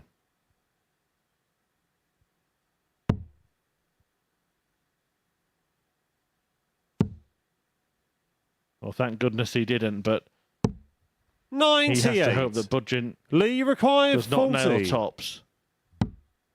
It's been a bizarre bout. Budgeon has been Game, shot, bizarre and the match. things. Lee Budgeon. Somehow managed to get a win over Sean McDonald and close the gap on the Scotsman. And two other players in the field. He's just two behind. 2 points separate second place and bottom place in this group. After that win for Lee Budgeon, it's going to be a real grandstand finish in Group B, which will return with Scott Taylor looking to win to qualify when he faces Berry Van Peer after the break.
Welcome back to the MODUS Super Series. What a night we have enjoyed so far. And we're only halfway through the action. Matt Edgar been watching all the action down in the commentary box. We can have a look at what we've seen so far this evening. And it's just been a case from start to finish where you just think maybe a story goes one way, it then tends to go the other. It's a story that's got plenty of chapters still to be written in it. This is a story that is nowhere near completion yet. I don't know what the ending looks like, and there's probably going to be a sequel to this story as well when we look at what we've still got to go tonight. We're halfway through, we're none the wiser, and this back half's going to be a really entertaining watch tonight. What we can tell you so far is, as we have a look at the table, is Scott Taylor has really put himself now in a dominant position. It's still so tight there. You've got Berry, Sean, Fallon Lee, all sandwiched within 2 points of each other. But that 2-point cushion at the top for Scott, will that feel like more because of how tight it is below and it's 3 spots going through? I think, personally, players don't really analyse it too deeply. What they do is they look at it, and what Scott Taylor will do there is he'll look at that and he'll almost be a bit panicky. We look at that because we're looking at all the fixtures and we're looking at all the breakdowns and the possibilities, and we have more information, but he's going to be concentrating on his own game, and he'll have a glance at the screen when this comes on, and he'll take a little look at the tablet that's in the room. And when he does that, he's probably going to look behind and go, oh, well, actually, I can be overtaken quite easily here. One bad defeat, and I could just get leapfrogged by people and end up the next round of fixtures down in 3rd place. And he'll be a bit uneasy in that position where we think he's a bit stronger. Well, let's see how he got over the line then in both of his games early on throughout the course of the evening. And I suppose this is kind of this trait about Scott Taylor. He finds ways of winning matches, doesn't he? Sometimes it's, I mean, this is a 4-1 success against Fallon Sherrock, but he finds different ways of getting over the line. It doesn't have to be one way or another. It tends to be one way, actually, at the minute, which is that same sort of formula of people missing opportunities against him. He's not dominating these games and sort of brushing players aside. He's coming into these sort of matches, people missing opportunity after opportunity, and then he just polishes and mops up, which is a really good quality in itself. And when he can just sort of string that together a little bit and start carving out these opportunities for himself, it's going to be a danger, as we've seen before already when he won this week. As for Sean McDonald, will he feel like opportunity missed in that last game against Lee Budgeon? He's going to feel like opportunity missed tonight. Not just this last game, but the game in the first one. He had 16 darts at a double and hit 1. That's not what we saw last night. If he had had 16 darts at a double last night, I'd have said he'd probably hit about 9 of them, the way he was checking out last night. He was the Punisher. He played by that nickname, and it was by name, by nature. Tonight, it's the total opposite. Well, of course, Fallon Sherrock is a part of our Group B action this evening. Now, there was some breaking news which came out just after 10 o'clock this evening that Fallon Sherrock was awarded an MBE in the King's Birthday Honours List for her services to the sport of darts. Tributes have been paid in throughout the world of not just darts, but throughout the world of sport for the achievements that Fallon had provided and, of course, the accolade that she is going to get. Now, earlier on this evening, our commentary colleague Chris Murphy caught up with Fallon to get some reaction to that news that she has received an MBE in the King's Birthday Honours List. Well, I'm here with Fallon Sherrock, and it's an incredibly special moment. Fallon, you've been awarded the MBE for services to darts. What's your initial reaction when you found out about that? I was a bit shocked because obviously you only hear about, you know, the great inspirational people in darts that have already got them, you know, like Eric and Trina and all that. So obviously I was a bit of a shock. I was like, oh my God, but I still think now that I haven't realised the impact that I've actually had. And I think now getting the MBE, I can go back, you know, and look at everything and go, actually, it's hit me how much I've helped the sport. The full interview is available to watch on the MODUS Super Series YouTube channel. The link is also available on our Twitter site at MSS Darts. Game 6 of our session sees Scott Taylor in action up against Berry Van Peer. Van Peer can move himself onto 8 points. Scott Taylor can move himself onto that magical 10-point mark with a victory in this one. Watching this one in the commentary box is Matt and Chris. Yeah, thanks, Henry. Magical because it would put him through. A win here, 10 points, would see Taylor get through to finals night once again. Berry Van Peer out to stop him and bolster his bid. First leg, it's Scott to throw first. Game on. Second half of the evening is upon us here at the Super Series, officiated by Charlie Corstefine. And for once in Group B, nothing is sorted with 119 for each of the players to play. I'm liking this. I'm enjoying the way this is breaking down. 180. Sometimes with Group B, it could be pretty much all done and dusted by now. We're maybe just playing for one place, but at the moment, 85. nothing is confirmed. We'll just put in a potential suggestion of results as well. So if Berry Van Peer does win this match, 60, and he will move on to 8 points. Whoever wins between Sean McDonald and Fallon Sherrock will also move on to 8 points. The other will stay 96. on 6. And if Lee Budgeon can manage to beat Scott Taylor, he'll also go on to 6 with just 2 games left to play. 91. This is the most competitive Group B I have ever seen. 43. Bury You've required normally got a player cut 170. away somewhere, whether it's the bottom or the top. There's normally one player somewhere that's cut away. Not this week. Yeah, often both. 96. And it's a Scott, you little require battle with 158. 3 players trying to take 2 places. One will miss out. Right now, everybody's very much in the mix. 100. But Scott Bury Taylor had it in his requires own hands. 74. A reminder, if he wins this match, he's at finals now with Jim Long, with Alex Small, and with Jamie Kelling. 54. Scott, you require 58. And in most legs he's won in this group, his opponent has missed darts at double. Barry Van Peer's missed 1. 38. For Taylor to Bury take the required leg, 20. he'll have to miss at least 3 more. Game shot on the first leg. He doesn't miss any Bury more. Van Peer. Mops that one up with the first dart. Is this the start of the turn of the trend for both players? Because Second Barry leg, Van it's Peer Bury to throw first. Game on. in that position now where he needs to start getting points on the board. He would have been expecting to be here on Saturday night, that's for sure, especially starting his campaign in Group A. 140. He would have been expecting, like most people was, 100. he will at least be in Saturday's finals because he was actually very strongly fancied to win the week, not just make it through to Saturday. 60. But the bar is slowly lowering as the games are going by. The 83. opportunities are becoming less.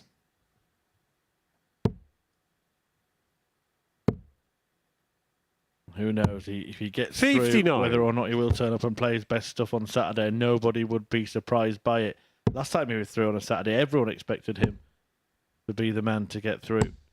45. Quite materialise in the end for Barry Van Peer. He still played good stuff in Series 3. 58.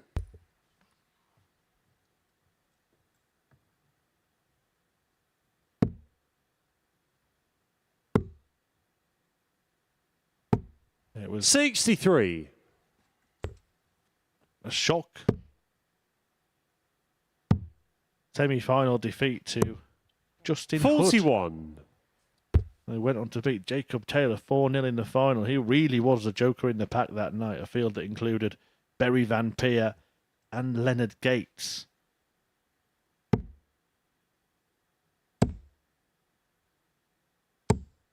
$80. Bury required 143. It's bouncing off the dart, wasn't they? Couldn't find a way to keep them on their chosen path. This is the first time I've 63. actually Scott, you require understood a little bit of his counting, 130. but I don't know why he started on the 18s. Bullseye to end this. 105. Bury you require 80. Did warn you that you will go some funky ways. This one, much more conventional. The double 10 he hit in the last leg. He's Game shot on converted the again second to leg. double his lead. Bury Van Peer. It's heading towards the result that keeps this group a guess, really. Third leg, it's Scott to throw first. Game on. Take your pick. After this match, both Taylor and Van Peer will have just one left to play. 131. Van Peer against Sean McDonald, Taylor against Lee Budgeon. Of course, both of them, if Van Peer does win 60. the game, will know that if they win that one game left to play, then they will qualify. But that leg difference has been the strong 140. sort of insurance policy of Scott Taylor tonight. And if Van Peer can get rid of him 4-0 or 4-1, that starts to dwindle as well. 60.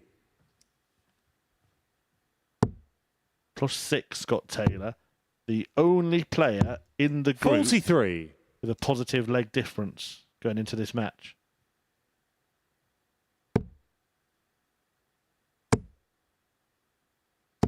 $100.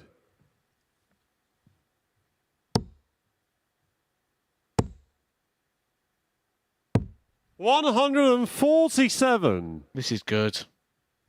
This is one of the things I've really liked about this group as well. Just when you start to doubt a player or you 60. start to Scott, write them you off, they require start to 40. find the very best. He's tops Game after shot on 12 the and third wraps it leg. up in 1. Scott Taylor. Just when you start looking at the league table and mentioning those 4-0 possibilities or those big defeats, Fourth he leg, comes it's up with a Berry to 13 throw darter. first. Game on.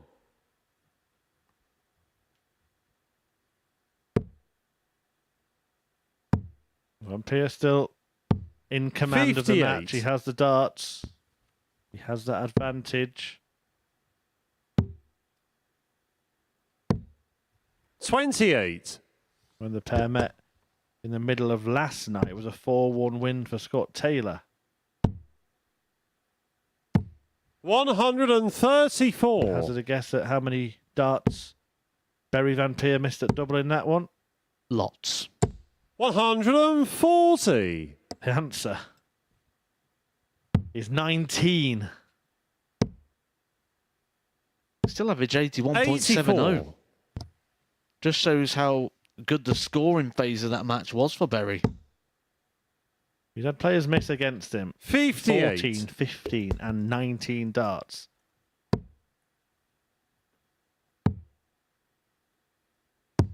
We're not talking 58. about long format darts here. These have been 5-leg matches.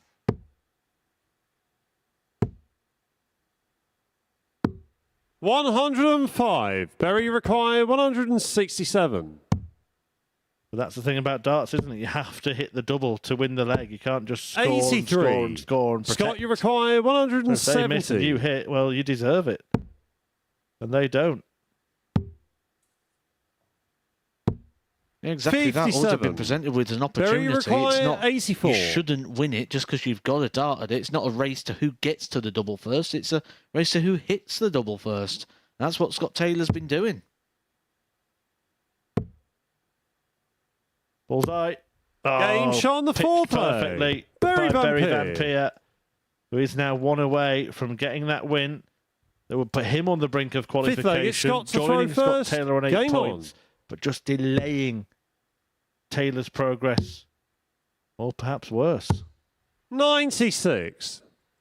You'll hear it a lot in the players' practice room. I should have won this or I should have done that. But actually, by that rule that we say that the percentage 46. you need to be winning regularly here at the Super Series is 33%.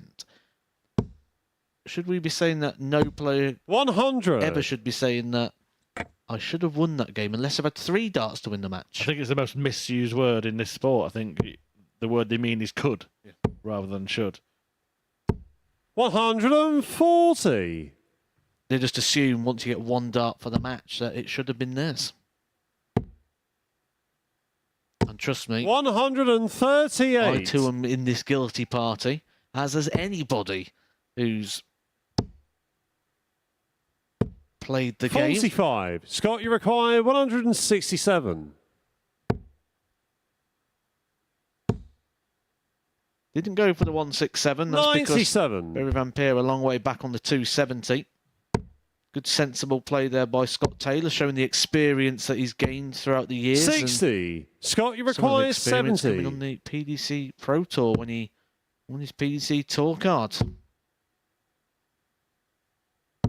Game shot on the fifth leg. Scott Taylor. Gets another important leg. Remember, leg difference could come into play tonight, so you are going Sixth to leg, be it's beaten, Berry to throw by the first. smallest margin Game possible. on. I was just having a look at potential scenarios, and it's way too early to talk about possible permutations. Well, not too early, but too complicated, basically. I found a scenario where Scott Taylor could be 60. out before the last match is actually played tonight, which seems incredible. Really enjoying yourself trying to work out all these different 121. possibilities, aren't you? I think the best thing is just to sit back and watch it unfold. 180. And just go get yourself a pen and paper, just in case Chris Murphy decides to actually tell you some of these possibilities. You're never going to understand them in one go. 180. So we will keep you up to date. Right now, what we can tell you is if Taylor wins this match, he goes through. 100. If he doesn't, everything is on pause for a while. But it's an equally big match for Berry Vampire, isn't it? Because if he doesn't win the match, he can only get to 81. Berry require It's 161. looking like 8 might be a mark where one player will miss out. It might be him. 97. Scott, you require Because if he does lose, he'll 119. be on a negative leg difference. This is an opportunity he's earned after responding to that 180 for Barry Van Peer. Game shot on the and sixth what a leg. finish from Scott Taylor. Barry Van Peer had a maximum in that one and opened up the gap. You thought he was going to move on and win the match. Seventh Scott and Taylor final leg. was having It's Scott none to of throw it. first. A 180 of Game his on. own and a 119 finish. We say about going out in 15 darts on the throw. Barry Van Peer was on course for that. He just didn't plan that Scott Taylor was going to 93. go out in 12. So now, after all that, Barry Van Peer holding all the aces throughout all of this match, seemingly, Scott Taylor has the darts to win it. He's got the throw to book his 131. place at finals night.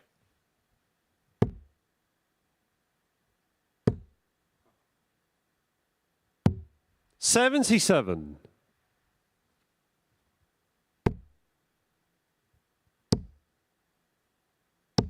$125.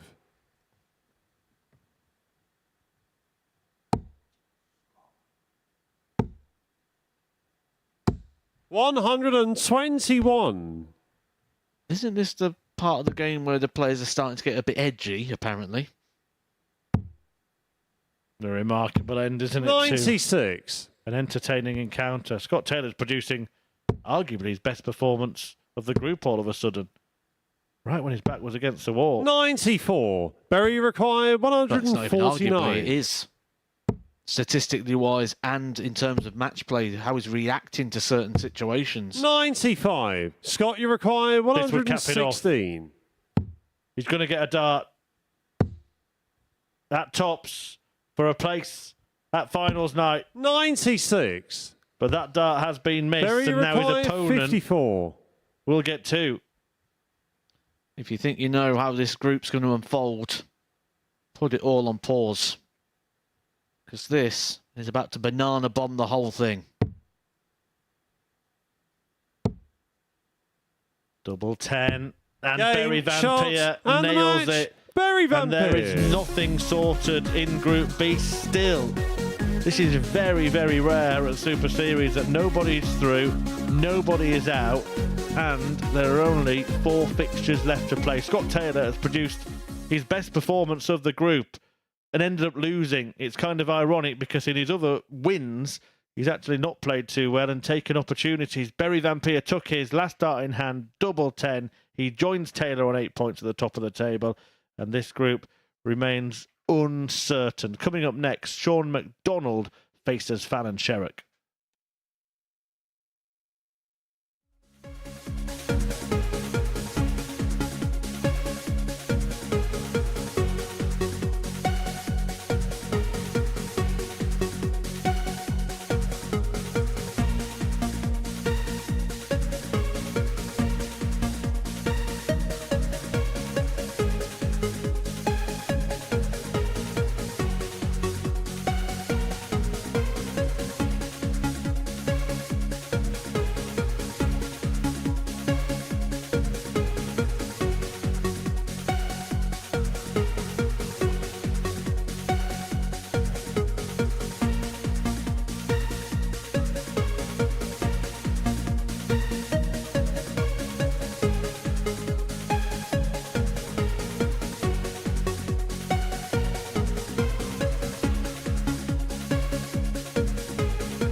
Welcome back to the Super Series, where we are going to have a crazy conclusion to Group B tonight. That's after Bay Van Peer got the better of Scott Taylor by 4 legs to 3. Now, as far as the table is concerned, well, we're kind of left with the same questions that we were asking at the beginning of tonight's play. Scott Taylor, Bay Van Peer, both in very good positions on 8 points, but neither are through yet because Sean McDowell and Fallon Sherrick are both on 6. They go toe-to-toe in this next match, so one player will move on to 8, but still Lee Budgeon isn't out the equation because he's still got 2 more matches to play. He can make it to 8 himself, and actually, he's got the best legs difference of those players as well. So it is an absolute minefield this evening. The abacus is in full swing. And to talk you through Sean McDonald against Fallon Sherrick, a game with big consequences in this group, is Chris Murphy and Matthew Edgar. Thank you very much, Henry. Yep, indeed, it does have a big impact on what will happen in this group. And for one of McDonald or Sherrick, they will join Taylor and Van Peer on 8 points. And the other one will still have a chance to get there as well. Both of this pair on the same points on 6, on the same leg difference on -3 as well. John McDonald ahead by virtue of legs won in that league table that you just saw. But he has lost both of his First matches leg, it's tonight Sean and to has throw missed first. bucket loads of darts Game at on. double in each of them.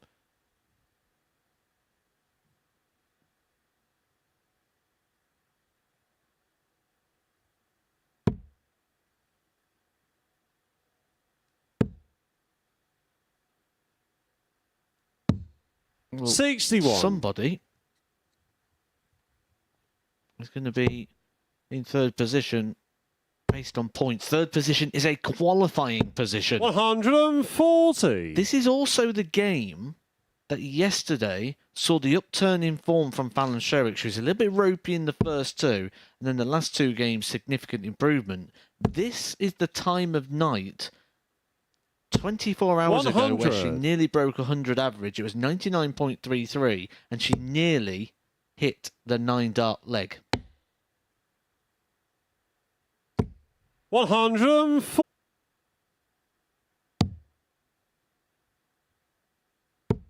97.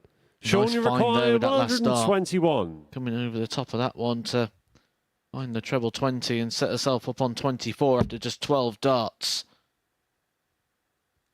Just raises the eyes so she could see what Shawnee Mac's on with. And then straight away looks down, 45. staring at her darts, Fallon, you require getting 24. back focused and taking aim at double 12 to get a break of throw in Game the shot opening the leg. first leg. First blood Fallon to Fallon Sherrick. in what could be a crucial encounter in this group. And there's a lot of relevance Second in leg, it's that. Fallon to throw first. Especially speaking from a Game player's on. point of view again here. When she looks up at the board and sees that that treble 17 isn't in, as you mentioned, the eyes go back to the dart. The process begins from that point 121. because she knows she's coming to the board to hit double 12. Had Sean McDonald hit the treble 17, the eyes would have probably stayed on the board and the awareness of the room and the situation would have gone until that last dart hit, which would have 60. lowered down the amount of processing time she had, rather than the extra couple of seconds, which meant she was approaching the hockey fully prepared. 100. Yeah, good point, and she has been a player that has been well known for finding focus in those key moments. Doesn't care where the last dart's going as long as she knows she's got a shot. 58.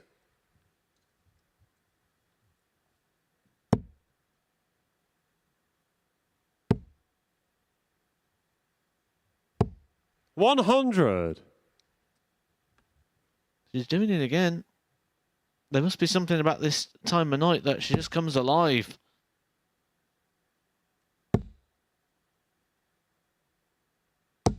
Don't ever write off Sean McDonald.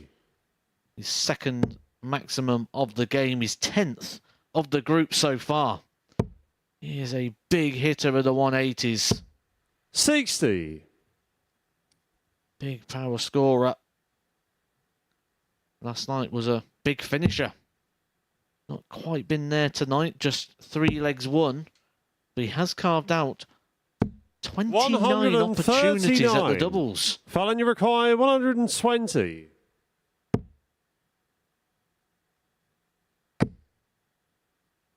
should be able to carve out a few more here. 64. Sean, you require 64.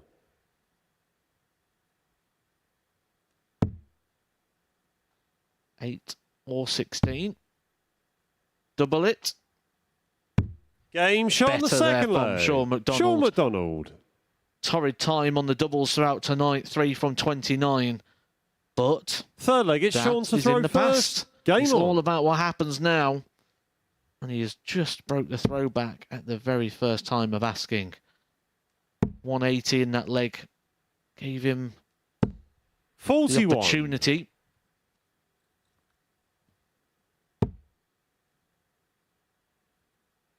Alan Sherrick once again up against it. 60.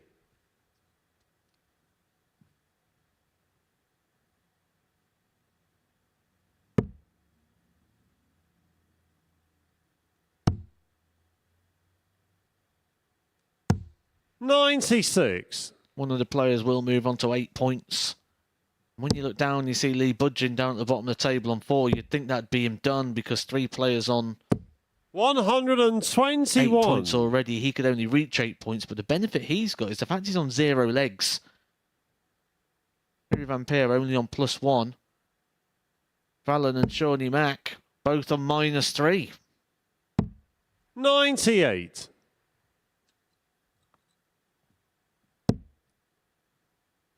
It's pretty sure that there's going to be something decided in the legs column tonight, whether it's winning the group or getting one of those 85. qualification places.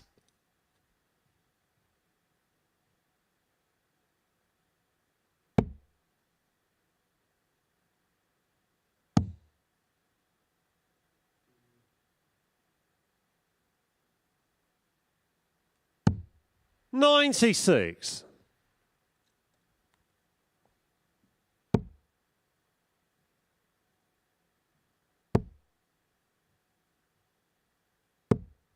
$22. Sean, you require 170.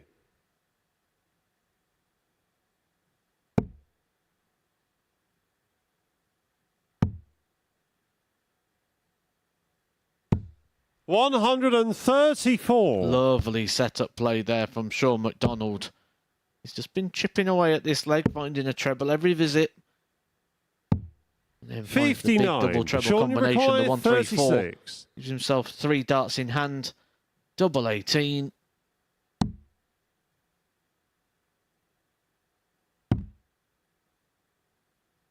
Let's flick over to Fallon's score just to 28. Fallon, you require make a decision on if he's going to 154. bust or set up the 8 in the ops to leave the double 4. We'll come back to the board for a second bite of the cherry. 94. Sean, Taking you a require 2-1 lead. 8.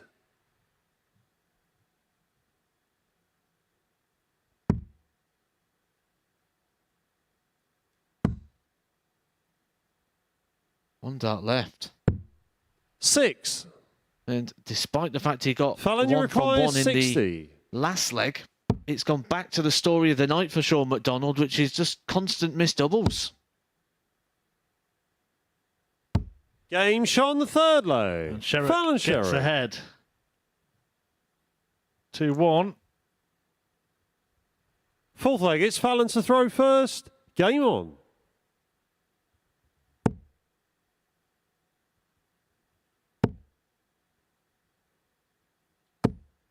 $100.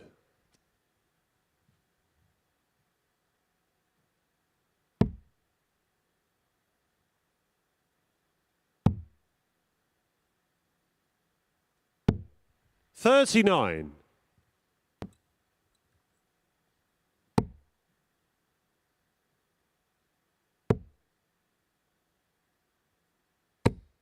$41.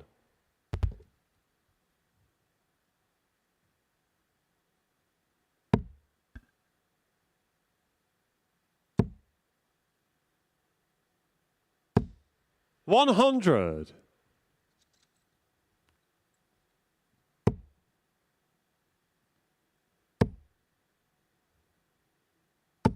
$60.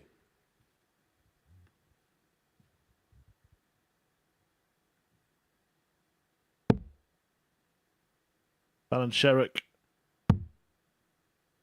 looking to 58. cap off what's been an incredible night for her. That news earlier on of the award of an MBE. And she could be on stage on Saturday night. You could be here to watch it as well. Tickets available 100. via dartshop.tv. You can scan the QR code on your screen there. Last chance to do so. Usually when Fallon is in the house, many darts fans travel from far and wide to join us at the Live 94. Lounge here in Portsmouth. And you'll always enjoy a fantastic evening of Arrows action in a 100. rather different kind of atmosphere to that you might be used to if you've attended the revelry of the Premier League or World Championship, etc. 100. Fallon, you require 100. Or the World Match Play. Something that's coming up next month, somewhere that Fallon Sherrock's going to be as well, hoping to defend Game that shot on Women's the World Match foreplay. Play title. Fallon And with Sherrock. finishes like that, she's going to be right in the mix. Fifth leg, it's Sean to throw first. Game on. She's right in the mix for this group. She can find just one more leg here against McDonald. She will only have the throw in one of those, though. Sean McDonald will throw 97. first in this leg and the last if it goes that far.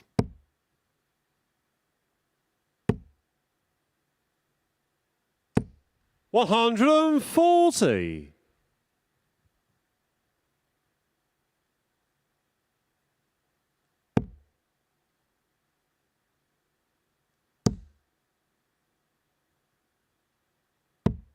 $58. Been a horror night for Sean McDonald, really, hasn't it? And if he does end up dropping out of the top three, let's not forget that he was the only player on 6 points after the first night. It's been an absolute capitulation. Just got to throw some credit on that 180 from Fallon. This is something that she's been doing all week. When she needs to hit 98. something big, when you just start thinking, now would be a time just to press the button. She flips it on like a light switch. 57. And we have been doing some sums and maths and permutations in the background, and our hard-working team have actually just confirmed to us that Scott Taylor is actually through in this group. 134. His leg Fallon, you difference require of plus 124. His little mini comeback in that last game against Berry Van Peer has helped him do enough to assure 56. he can't be caught Sean, by you enough require people. 114. Weirdly, he can be caught by the man at the bottom of the table, but not enough people in between. So Scott Taylor through. 82. Fallon, you require 68. Fallon Sherrock will take a giant leap to joining him if she takes out this combo. Double 16. 52. The game may go on a bit longer. Sean, you require McDonald a chance to hold 32. his throat. It's the same target for McDonald. Double 16. This has been his problem tonight. The checkouts, the outer ring, the doubles. He's got one more opportunity. 24. And that might be his last Fallon, you require opportunity. 16. Sherrock for the match. Game, shot, and the match. And that was Fallon Sherrock. Good timing there from Fallon Sherrock. The big 180 there, the ton finish, the 4 from 8 on the doubles. That was enough for Fallon Sherrock to keep herself well and truly in the running. It was the time of day yesterday where she found her best. And in that one, she found the best at the right times. Sean McDonald came into this top of the table. He's now outside the top 3. And coming up next, Lee Budgeon will hope to keep himself in the running as he takes on the now already qualified Scott Taylor.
Welcome back to the MODUS Super Series. Of Fallon Sherrick has got the better of Sean McDonald by 4 legs to 1. That result has sent a player through, but not a player involved in that particular match, because that result now is good enough for Scott Taylor to book his spot into tomorrow night's finale because of the legs differential. This is how the table looks then. 3 players on 8.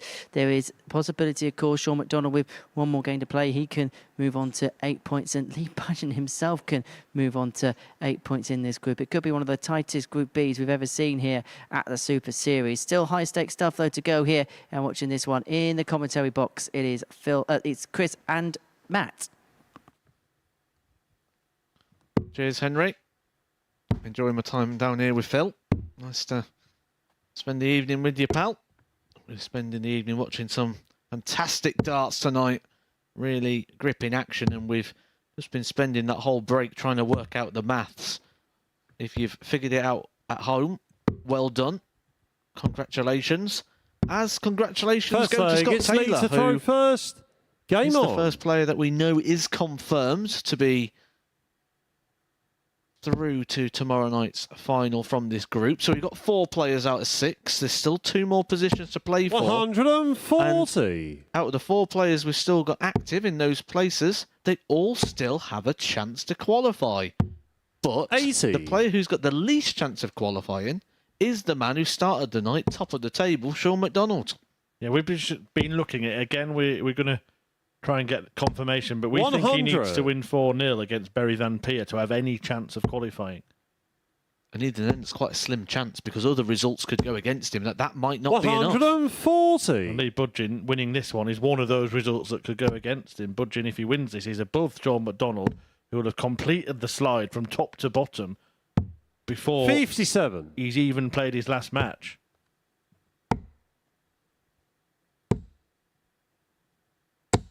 $140.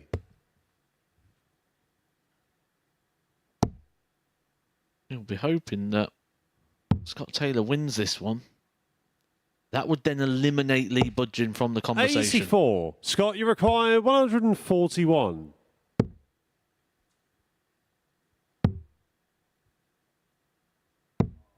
$43. Lee, you require 120. So Shanghai shot for Budgeon.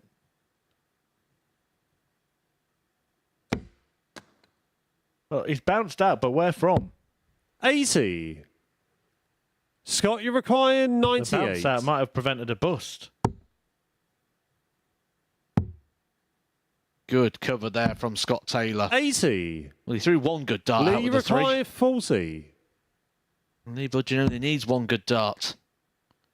That's at the top of the shot. A little bit more in the south. No score. 3 missed darts. Scott, you require from Lee 18. Budgeon.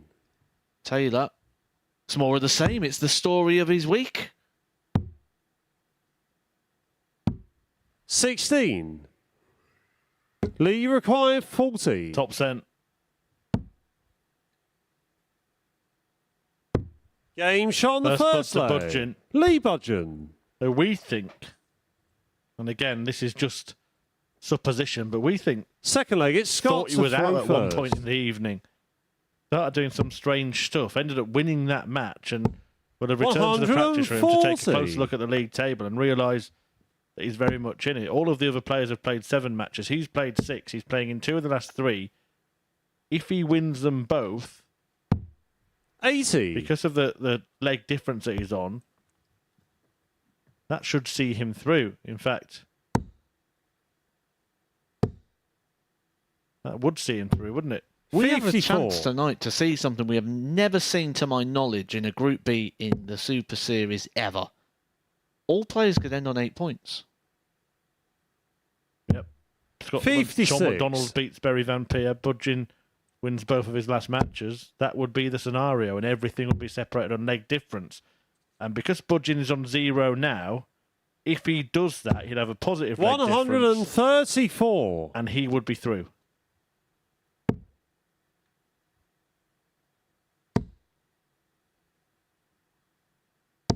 $121. This has been some week, hasn't it? When you look at how these groups have been decided. We had the same in Group A. It was leg difference that came into play there.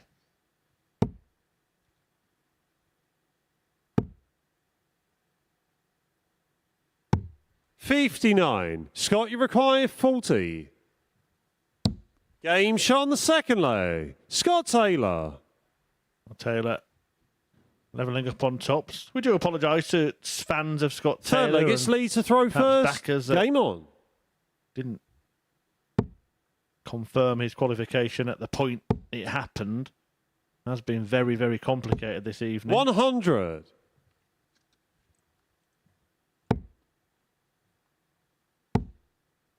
It was in a position where we 60. knew getting to 10 points would get him through. Was overlooked the fact that actually getting to 3 legs against Berry Van Peer was enough as well. 59. And we're very confident that Scott Taylor still wouldn't have been aware of that situation, even himself. Sometimes you know, as a player going onto the stage, if you win a game or you only need a certain amount of legs. 57. In the minefield of this group, I don't think any of the players would have been able to work it out. Because normally what you do, you have a quick look at it, and if it's too complicated, just don't bother. You don't sit there trying to pick it apart. You just have a look at the positions, have a look at the points. That's about as far as it goes. So as far as our working goes for the rest of the night, we think Sean 137. McDonald, I'm pretty confident in saying this now, needs to win 4-0 against Berry Van Peer. Because that would get him the 8-leg swing. He's 7 legs behind Van Peer. It's just about possible that he needs against that opponent. And one of Fallon or Lee Budgeon playing each other would end up finishing on a positive leg difference. 57. Lee requires 63.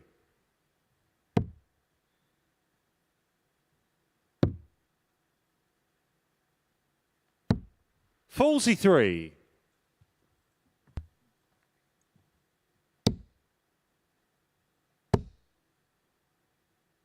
Double 10 for Lee 60. to Lee keep that required prospect 20. alive of the possibility that Matthew Edgar Game just shot on the mentioned, third leg. all players Lee Budgeon. finishing the group on the same amount of points. Budgeon is 2 legs away from making it Fourth leg, it's Scott to throw maybe first. even rather more a Game on. probability than a possibility. There's something inside me that kind of wants to see that happen. 57. Well, you did say at the start of the night that you felt that the leg difference column was going to be 84. the difference this evening. I don't even think you thought it would be the difference between every single player in the group. Well, I have told you before, I like to make big, bold predictions. 125.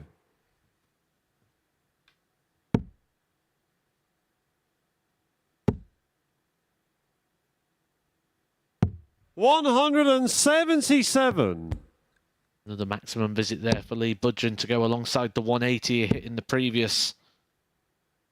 97. He's trying to make a move here on the Scott Taylor throw. Looking a lot more serious and focused. Although I don't know why he switched 81. here. That is the problem with that switch. Scott Taylor, just a little pause there. I think he was a little bit confused by it as well. He's probably thinking, thank you very much there, Mr. Budgeon. 58. So on closer inspection, I think there is one scenario in which McDonald might not have to win 4-0, but it would involve Taylor 99. this match. Scott, you require 164. And then Budgeon winning 4-0 against Fallon Sherrick in the last match. Of course, McDonald wouldn't be aware of that 64. result Lee until that requires point, so he'd 60. still be hanging on and hoping. But it's looking less likely that Taylor wins this one. Certainly if Budgeon can find double 10. 40. Scott, you require 100. If this goes anything like Scott Taylor's night so far, he'll drop it low and then go tops, tops.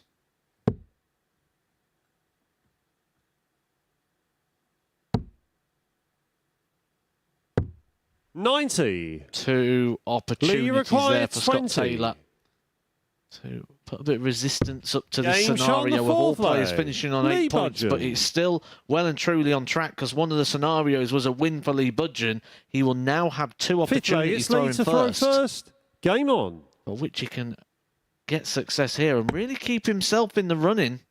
It's not just even for that weird, funky, fun scenario of everyone being on 8 84. points. Lee Budgeon can still qualify. He is not out of this yet. In fact, a win here will move him off the bottom of the table 100. for about the first time since game number 3.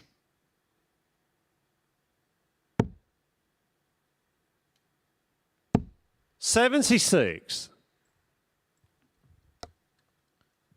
Sean McDonald, in 75% of the night, would have gone from top to bottom 40. if Lee Budgeon wins this match.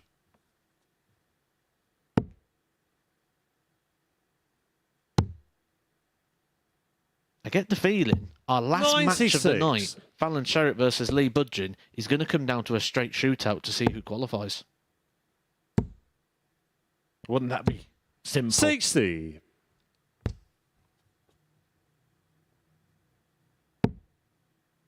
We praise your rule of 3 in Group C. I'm going to praise Paul Nicholson's little sort of motto of when you lose, lose 100. small, because that's what Lee Budgeon's done in this group, and that's why he's in the position he is.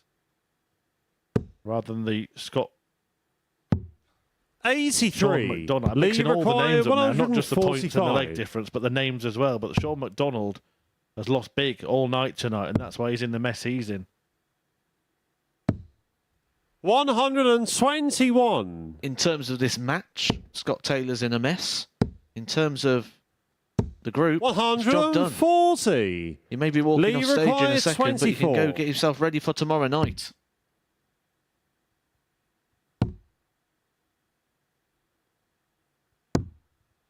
$22. But he doesn't mind double one. Scott, you requires 78. We saw that in the previous match.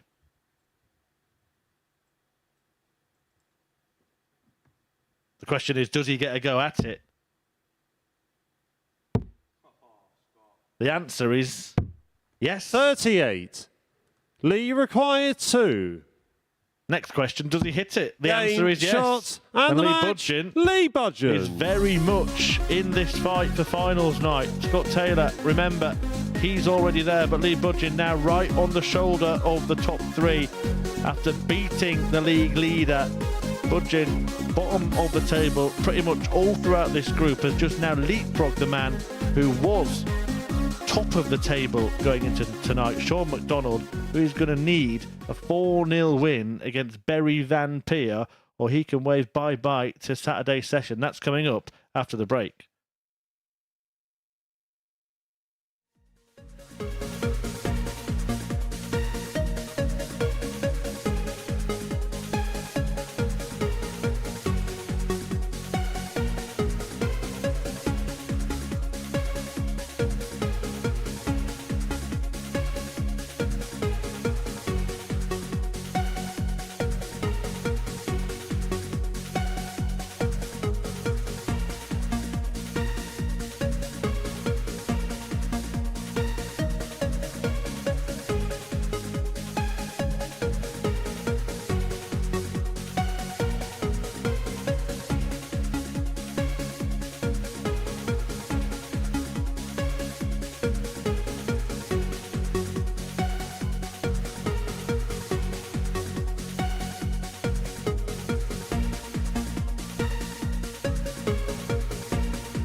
Welcome back to the MODUS Super Series, where Scott Taylor is alongside me up here on the balcony. Scott, many congratulations. Back at finals night once again. Yeah, well, I've been poor, really. Really lucky I got away with a lot of doubles missed against me, but I got through and that's all that matters. Does it say a lot about your character and the way that you can dig in matches? You say, by your own admission, has been your best week this week, but you've still found ways of getting over the line. Normally I lose games. I have to play well to win normally, but this week I've got away with a few and it makes a change, really. I say, back at finals night, and the last time you made it to finals night in Series 3, we saw the best of you. We're seeing the best of you at times here at the Super Series. What is it about this format that you like so much? I don't know. I feel like I waited a long time to get here, and then when it come, I was trying to make the best of it, really. So, but I love it down here. It's a long way from home, but I love it. Well, this is how the table looks. It's a nice one for your region because that leg differential there on 8 points means that you are back on the Saturday night occasion. And hey, if you play anything as well as that last Saturday night you played to qualify for Champions Week, you're going to give yourself more than a chance. Yeah, definitely. I've got to play better than I have the last 2 days, but it's all getting through to Saturday. It don't matter how you get through, it's just getting there. Is it a case of just tomorrow, refresh, almost put the last couple of days to the back of your mind and then come back in with a fresh mindset? Definitely start again. You just have to. There's only 2 games in the group, so you just got to concentrate on winning both of them, or at least getting through to the semis, and then crack on from there. Will it feel a little bit more like a knockout? Yeah, obviously, but it's, like I said, it's all getting through to Saturday, and then it's all start again. So we'll see how it goes. What is the prep for tomorrow? Just like a nice chilled day, and then definitely. get back here in the evening. Definitely. I'm going to watch these, scrap it out now, and then get back to the hotel room and chill out. You are here to enjoy the carnage, and we are Definitely. all for it. Right, this is how the carnage is going to unfold, because next up is Berry Van Peer against Sean McDonald. Now, Sean has to win by 4 legs. No, it's that Risbury part of the night. Sean has to win by 4 legs and to have any chance to go through. Win for Berry, puts him on 10 points. That is him into Saturday night's finale. Right, watching this one in the commentary box, Matthew Edgar and Chris Murphy. Thanks, Henry. Yeah, actually, a couple of legs will be enough for Berry Van Peer in this one. Sean McDonald, absolutely right. If he wins 4-0, then he's got a chance. He'll leapfrog Berry Van Peer. But then it would depend on the result in the last match. For Berry Van Peer, if he gets to a couple of legs, he can't be caught on enough metrics to stop him qualifying, but he'll want to do it with a win, and I'm pretty certain that the players on the stage will not be aware of the intricacies of these kind of things, but Berry will know pretty certainly that if he wins, he goes through. I think Sean McDonald will probably feel he's already out, because he'd have had a look at this beforehand and he thought he's still going to get a negative leg difference. Even if he wins 4-0, he's still going to need other scorelines First and leg, things it's to go Berry his to way, throw which we will first. update you as we Game go. on. But the simple equation here is McDonald needs a 4-0, Berry Van Peer needs 2 legs. The reason he needs 2 legs is to stop him getting leapfrogged by both Lee Budgeon and Fallon Sherrick. 100. Which could happen depending on scorelines. So hopefully you keep it up. 60. And if you're not, we'll talk you through it as we go. 96.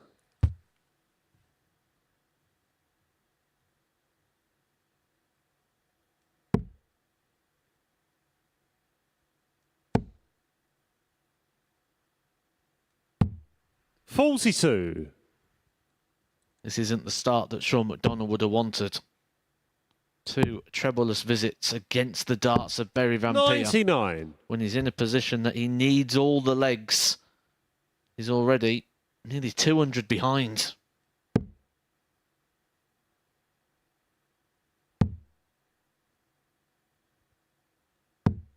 $58.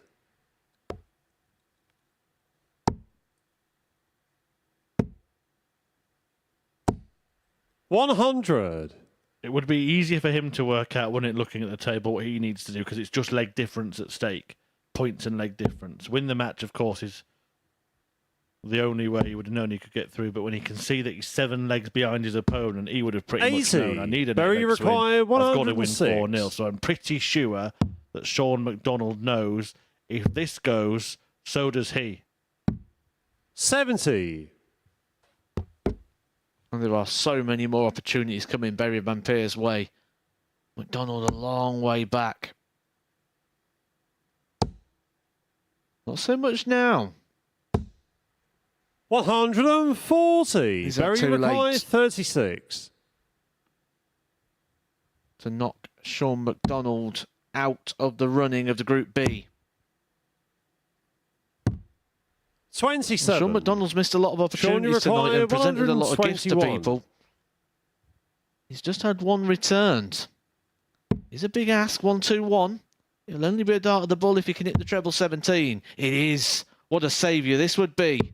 Game shot on the first leg. Absolutely Sean nowhere. McDonald. Sean McDonald hits a group-saving 1-2-1 finish on the back of the 140 Second leg, to it's give him Sean that to throw opportunity. first. Game on. Wow. And now he's starting to find the reds. 100.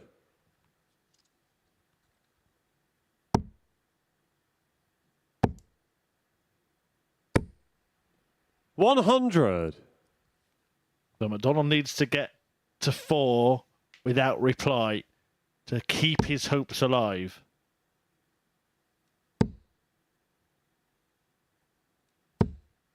$100. Just sat here in awe.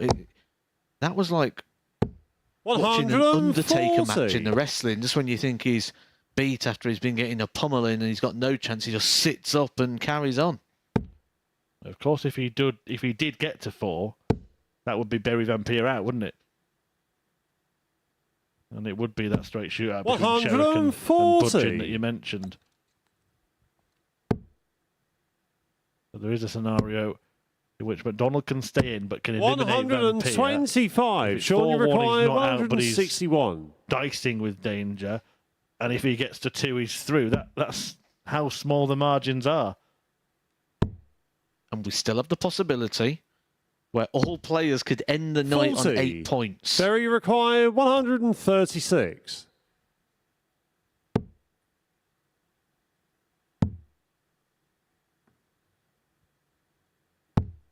$58. He Sean, just you took out the require 1-2-1, Sean 121. McDonald.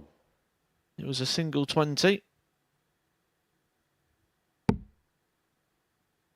This time, he's going to get a dart the double. It's a 1-2-1 a different way. 107. It's not a successful Berry route on requires this occasion. 78. Big moment in this one. Big moment in the week. Once again, to eliminate Sean McDonald.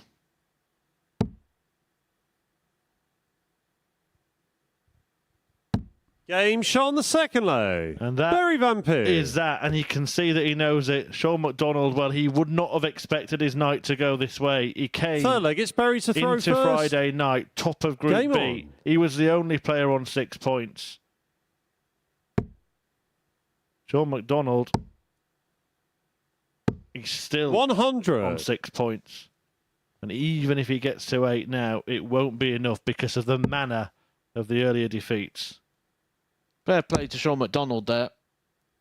He started so slow and then, 140. ironically, when he started picking it up, that's the moment that he actually went and lost his opportunity to get through. But a massive 1-2-1 under the sort of pressure. And I say the sort of pressure because, like you say, he was nodding along at the back of the stage, almost symbolising that he knew he needed that 4-0 victory. And to be able to take out that 1-2-1 in a situation you know that you need to win all 4 legs, 140. after your opponent's just missed 3 darts at the double as well, that's very commendable.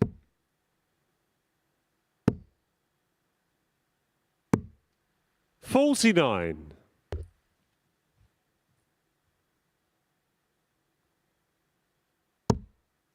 Again, the margins now for Berry Vampire. Look, he wants to go and win the match. Of course he does. If he gets one more leg, 85. he's through. If he doesn't, he finds himself in a real spot of bother.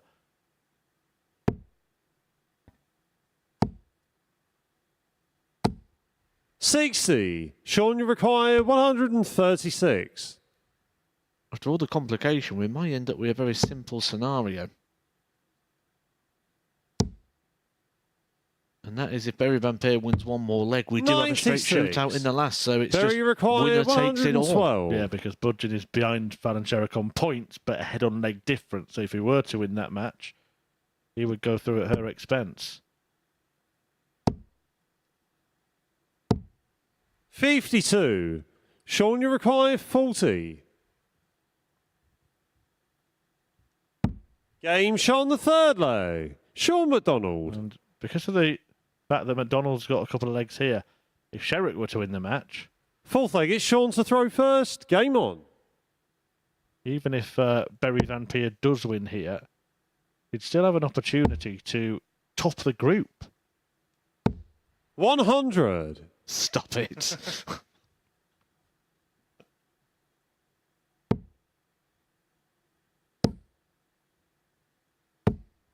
125.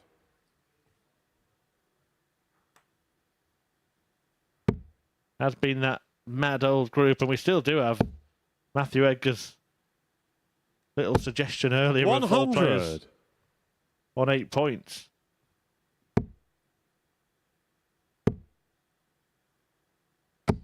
$85. If McDonald wins this 4-1, it does get more complicated than what we just suggested. Van Peer needs to get to 2 for that simple scenario of a straight shootout. He will still be in the mix in the other scenario. 41.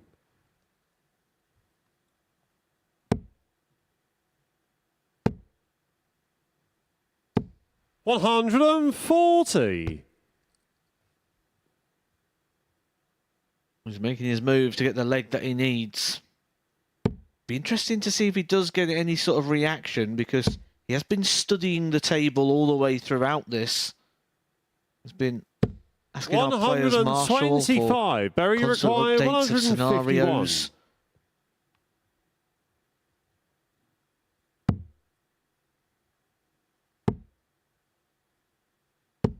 131. Sean, you require 135. Right then, to stop Van Peer getting to where he needs to be. 85 remaining, 19s or 15s. Made his choice. Couldn't find a 68. target. So Berry Van Berry Peer required 20. needs double 10 to book his place at finals night.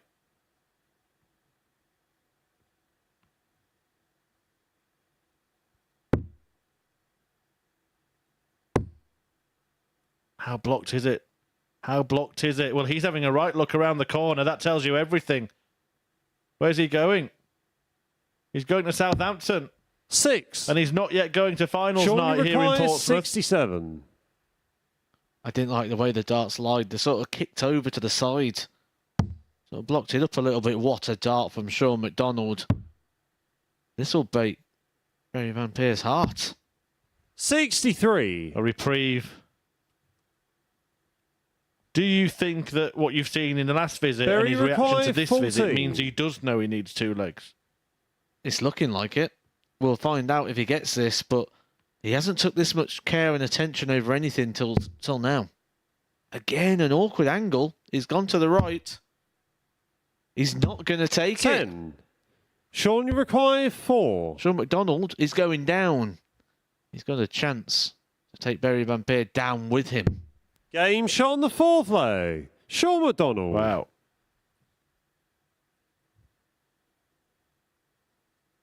So, we know Sean McDonald is out. Fifth leg, Berry it's Van Berry Peer to is throw not yet first. through. Still needs Game one more on. leg.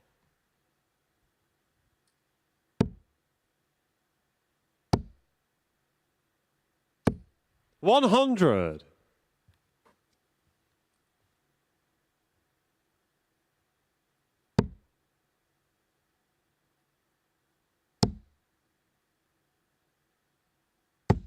85.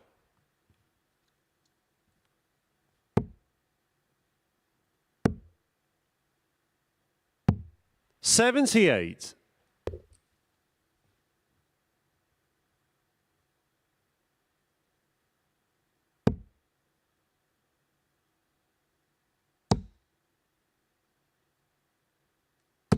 140. If Berry is to leave this in the hands of other people, 140. he's only got himself to blame because he's had plenty of opportunities in this match. 10 darts. He's had at the doubles, only been able to convert one.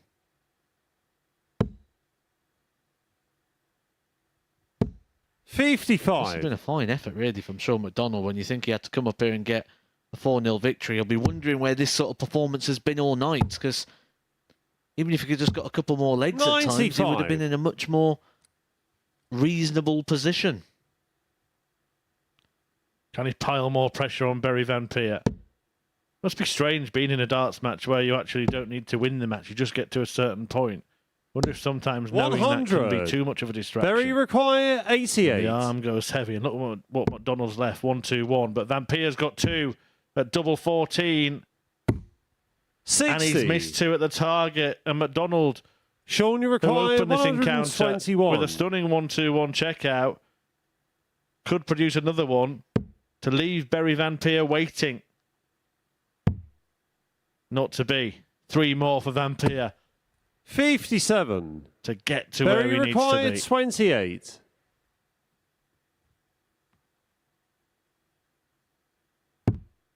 Game shot on And the he's got fifth it. leg. Finally, Berry Van Peer. Peer gets the leg that he needs. That has confirmed the position Sixth of leg, it's Berry Sean Van to Peer throw first. in Game tomorrow on. night's final lineup. We have 5 players of the 6 now confirmed. There is 1 space available. There is 1 match left to go. Alan Sherrick, 82. Lee Budgeon. Winner takes all.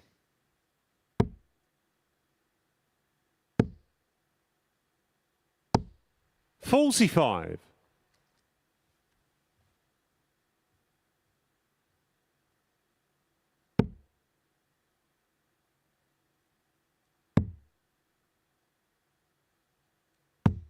$98.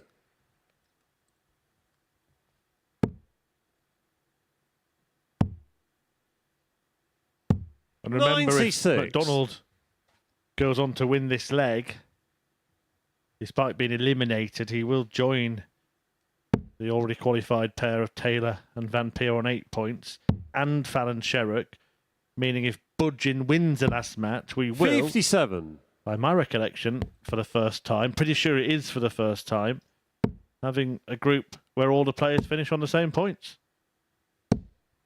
121. I've got to agree, I've not seen it before. And then it comes back to what we were talking about before. 2 dart players thinking they were unlucky. 2 dart players saying they should have been. 100.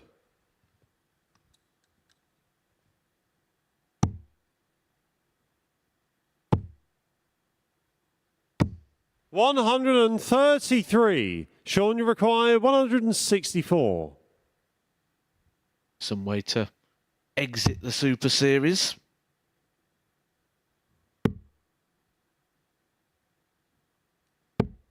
$104. Berry require 106.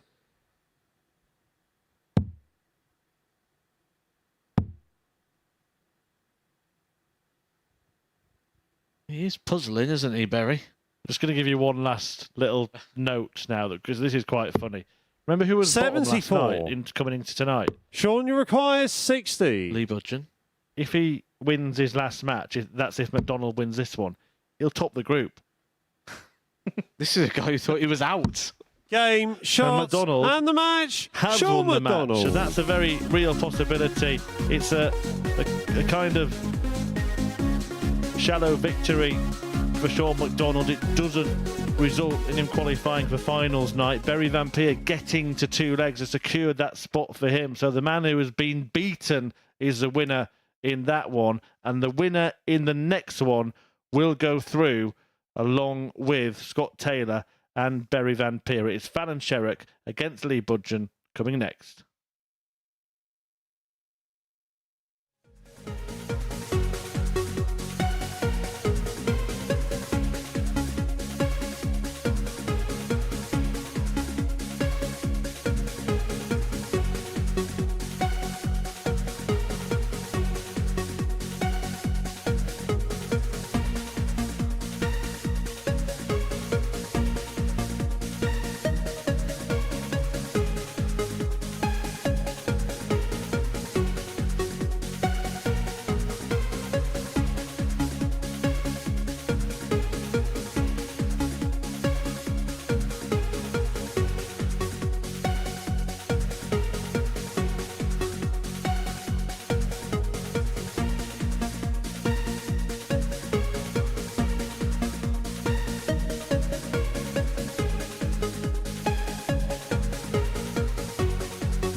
This is the MODUS Super Series.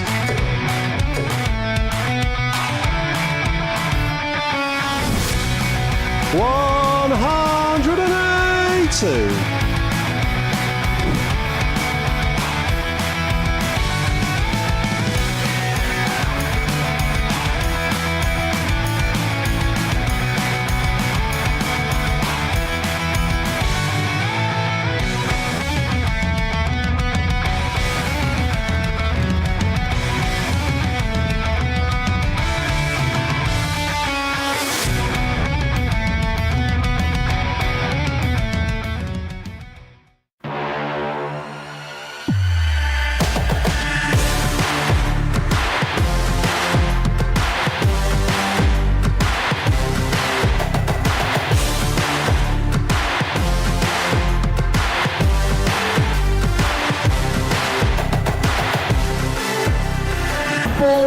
Joe Taylor, Gareth Tilley, and board 2, Craig Nixon, Robin Young.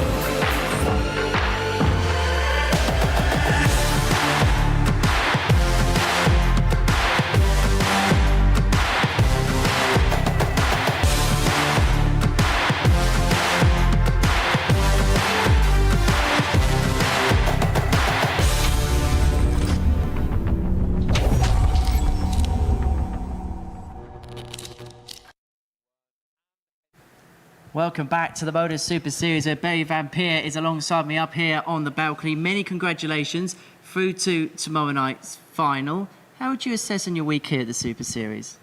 I would say my week has been not too great, actually. I feel my game has been very unlucky this week. I haven't really showed anything that I can, but qualifying is always good. I thought I had to depend on the last game, but apparently not, so that's kind of good. Can you point your finger based on what maybe this week, why you haven't seen maybe the level that you would have liked from yourself? Basically just lack of practice, I would say. I really haven't put as much time in as before. I've been moving, working, basically everything, and I didn't really have that much time. So I can really feel it in my game. Now this week I've played pretty much like a lot of games and everything. It's improving, but it's still a weird feeling for me at the moment. Like that's why I'm not showing what I can, but maybe tomorrow is a different day and the new Barry shows up. Has the match practice this week at least sharpened you up going into Saturday? You don't feel as rusty now? Definitely. Last time I was Group A winner and I had 2 days off where I really didn't do that much practice-wise. I practiced a little, but not great.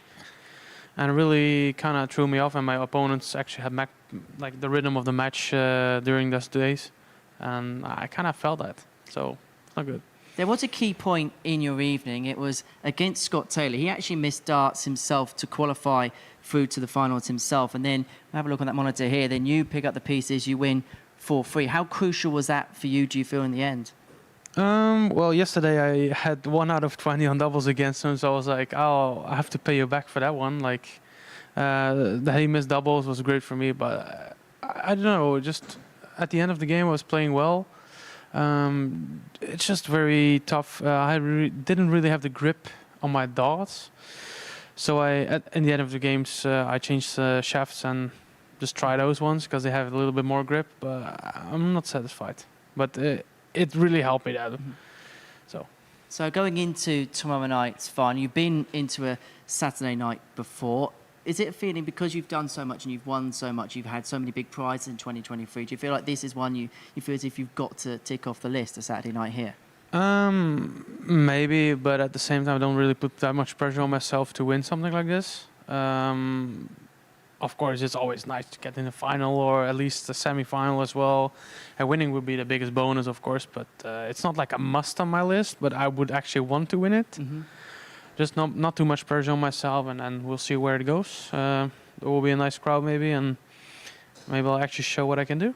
Well, we look forward to watching you tomorrow night, Berry. Thank you very much for coming up onto the balcony. Well, one more game to go, and this is effectively a shootout for qualification into the finale tomorrow evening. The winner of Fallon Sherrock and Lee Budgeon will go through and will take that final spot in Saturday evening's finale. Interestingly, a little caveat for you, Lee Budgeon can only finish either bottom or top of the table. That is pretty much unprecedented territory here at the Super Series. And, well, it's unprecedented territory for two campaigners in the commentary box. Chris Murphy, Matthew Edgar, it's all yours.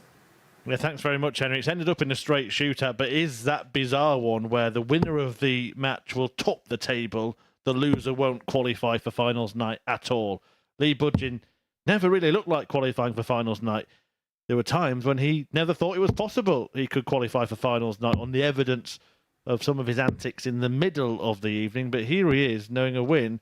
We'll see him launch himself from the bottom to the top and go through alongside Berry Van Peer and Scott Taylor. Fallon Sherrock is actually sitting in between Taylor and Van Peer in the table at the moment, but of course defeat would take her beneath the Dutchman and Lee Budgeon. So it is a straight shootout for the final spot at finals night. And in this arena, in this setting, with no crowd, when these two go head-to-head, First Lee leg, Budgeon it's Fallon wins. to throw first. Game on. Yeah, we talked about those victories that he had over last time he was here. And he also got a win in the very opening match of yesterday, 4-0. However, 134. in the really important matches they've played in this arena, Fallon Sherrock wins. And if we're going to use the advantage of who throws first, 60. It's a slight advantage, but that also goes in the favour of Fallon Sherrock. Yeah, Sherrock's only win over Budgeon here came on a finals night in front of an audience on Saturday. 56.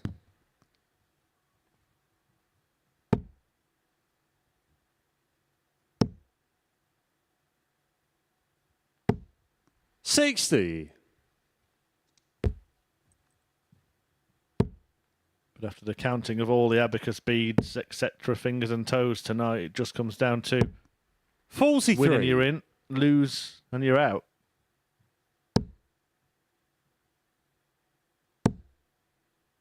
We'll still have that possibility if Lee Budgeon does win and therefore tops the group and qualifies for finals night. Every single player will finish this group on 8 points. 93. Can you remember one like it? I wanted to see it for a long time, but I never thought I would. 100.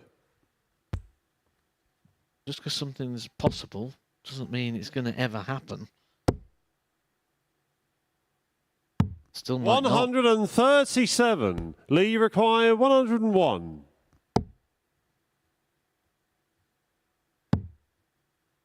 Fallon Sherrock will get an opportunity 69. Fallon, you to hold on required to a throw 38. and get 25% of the job done. She's going direct Game for shot it on and the gets first it on the leg. first time of Fallon asking. Sherrock. A good, solid hold of throw in 16 darts. That's part Second one leg, it's done Lee for to throw Fallon. Over first. to you, Lee Game Budgeon. on. Same equation. Hold of throw required.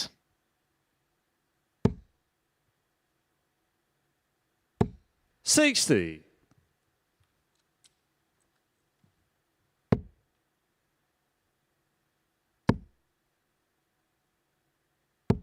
$140.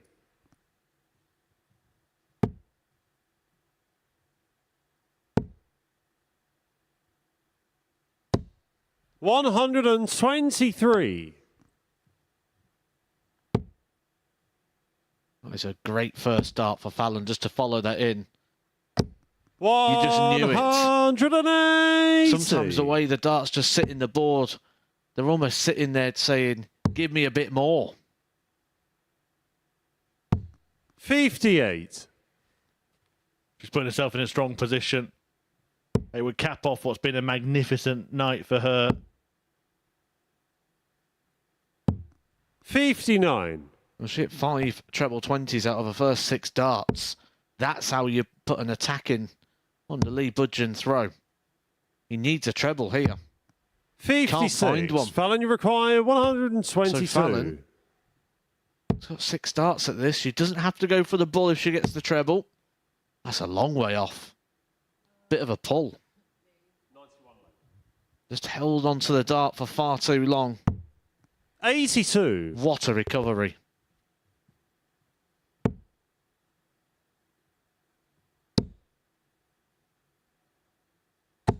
$135. Fallon, you require 40. The double top.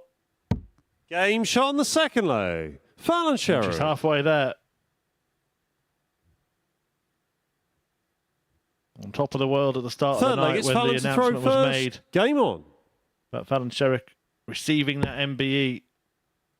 And she could be at the top of the table at the end of what has been 76. a really freaky Friday.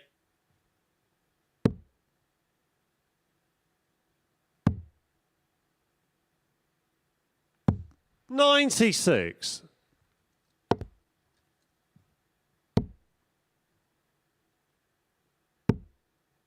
There was something you said, though, in that build-up to this 97. game when we was talking about their previews. You said Fallon Sherrock's won the most important meetings between the two. And when you look at the levels here, when it's the most important 96. meeting, Fallon is playing her best darts. 3-figure average, right when it matters, right when it comes to the crunch. And going up, and up, 180. and up.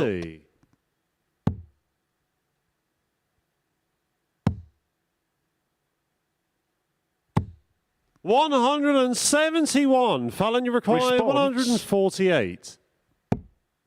Maybe shouldn't have even been going for the third one there, but you won't mind now. 100. Lee, you require 138. This would be some response. Great response to the 180. Hit back with a max of his own. He's not doing much wrong. It's just Sherrock's been sensational 98. so Fallon, you far in this require one. 48. She's yet to miss a double in this match. Again, goes for that 16 and 8 segment without any care which one it goes in. Doesn't care which double Game she shot on goes the for third leg. because she can Fallon hit them all. Sherrock. And she hasn't given Lee Budgeon a single dart or double in this game. Fourth leg, it's Lee to throw first. Game on. He himself averaging 97.29, but partly because he hasn't been given the opportunity to miss and score 0. 59. She's been red hot on the checkouts herself. Still an average north of 100. 3 out of 4 on the finishes. 134. And sometimes in sport, as in life, 100.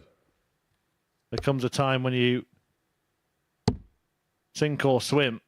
Fallon Sherrock seems to float. 59.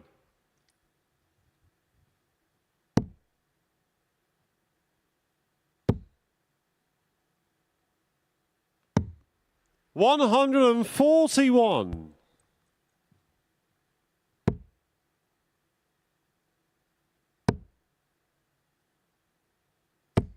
$98.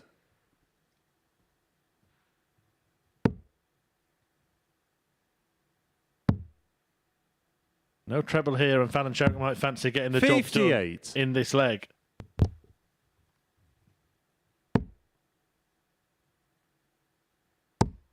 Another, and she's almost there. 140. Budgeon has to hit big. Lee, you require 143. Or that could be that.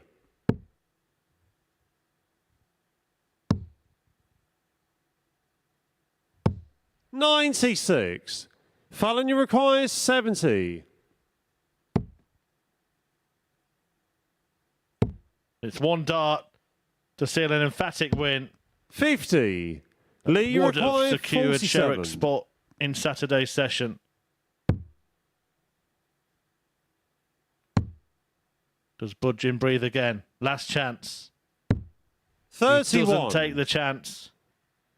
So Fallon, you Sherrock can require seal 20. it. Double 10 to do so.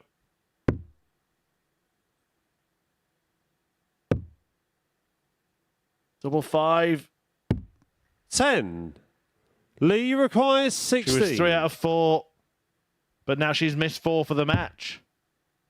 Lee Budgeon has now missed 4 to stay in the match. 14. Make that 5. And double 5 will complete the field Fallon, for you finals require night. 10. Don't miss the big number. Double 2. And Game, Fallon shots, is and through the match. to the Fallon finals. Sherrock. Sherrock seals her Saturday spot and tops Group B in doing so. A thumping 4-0 win when it really mattered. She turned up. What a performance. 92.49 the average. Did the damage early on. Missed a few darts in getting over the line, but get over the line she did. Top of the table and through to finals night to cap what has been a memorable evening for her. And reflecting on tonight's incredible action, Matthew Edgar is alongside Henry Deacon. Thank you very much, Chris. Fallon Sherrock through in the end and breathe after what has been a night littered with drama. What a night, and credit to every single player who made this happen tonight, because everyone played their part in what was a fantastic group. Lee Budgeon at the end there, what a big effort from him. He came into that bottom of the table, he could have leapfrogged everybody and actually won the group. And when he came into this tonight and he started off the way he did, it looked like he had no chance. But in a group like we've got here, where everyone was just beating each other and there seemed to be an element of inconsistency in picking up the results. No one could string back-to-back results together and get something going and get on a bit of a form line. That they always seem to be that element of doing what we've seen in terms of how this table's broken down. We nearly had every player tied on 8 points. Very nearly that, but Fallon Sherrock, it's been some night for her. The news broke just after 10 o'clock this evening that she's been awarded an MBE in the King's Birthday Honours List for her services to the sport of darts. And I suppose it must be a little bit difficult going into it under these circumstances, because when something like that comes out, obviously it's going to be, obviously, and then you've got to go out there and perform at the highest level still. Then it must be difficult when you have things like that going on to then go out and still perform. No, I think this was actually perfect for her. I think this is the place you probably want to really be, because I said on the start of the show that this scenario here, when you come in here, you don't come in here with your mobile phone, you come here by yourself, you don't have guests, anything like that. She'll be in that back room only with those players that she was playing tonight. They're the only people she's going to be interacting with, that and the players' marshal. And she's not going to be reading messages on social media. She's not going to be getting messages or phone call from family and friends who maybe didn't know the upcoming news. Fallon would have known the news coming up into this situation, but the people around her may not have known, and they would have been reaching out to her at this period of time. She's going to be a very busy lady when she leaves here, but I think this was the perfect place to be, completely away from all of that, and focus on what she loves to do, which is get the reps in on the dartboard. And then tomorrow night, obviously, through to the finals. Will it feel different, though, now? Because it's going to be the first time she's going to play on a stage in front of a crowd since, obviously, the announcement. It shouldn't do. Nothing really feels different. We always get in these situations where we think we're going to feel different when something happens. How many times does someone win the World Championship, for example, and go, it doesn't feel like it actually happened to me? Because they'll realise it years later. And that's what's going to happen with Fallon. She's going to feel exactly the same, and it's years later. She's going to be a mission this week, which was to get time on the board and get as much match practice as she can to get ready for that Women's World Match Play next month. She's now got 6 days of darts, not just a 5. Most certainly. And her last task on this Friday night is to have a chat downstairs. She's with Chris. Fallon, your evening started with some incredible news and it ended in incredible fashion. Had to beat Lee Budgeon and you did it emphatically. What a performance. How are you feeling after that? I'm very happy after that performance, you know, because it was like pretty much whoever won that game, and I was like, do you know what, just focus. And especially after my first game tonight, I just thought, oh no, don't you know, bottle it on the last night. So I'm really happy, you know, that I come through on that last game. And yeah, no, absolutely buzzing with the news. And I was just trying to probably come down from that at the beginning of the night, because I was just like, oh, okay, calm down. You've had to deal with sort of more hype and pressure and sort of distractions possibly than most other dart players. Was this another night where you had to do that and try and put it back to the back of your mind and just get on with playing darts? Yeah, definitely. It kind of reminded me of like the Worlds again, you know, when you have like something big happen and it's trying to, you still got to play, you got to focus and stuff like that. So it was kind of like, okay, right, you've had your 5 minutes, calm down, you don't get too engrossed with what's gone on. You can do that when you get home. Just try and focus. So yeah, no, I think, with everything that's gone on and stuff like that in my career, I think it kind of helped a little bit tonight. And it's tough playing a full weeker at the Super Series. It's the first time you've backed yourself to do that, so it must be a real reward to make it to Saturday. Yeah, no, I'm knackered, but I'm still, giving it my best and will give 100%, until the end and stuff like that. But yeah, no, I'm really happy that I picked to do the week, because it's actually shown me, my ability is still there. I'm having some really, really good averages and good games, and there's spells of brilliance, and then obviously there's spells of you're not consistent.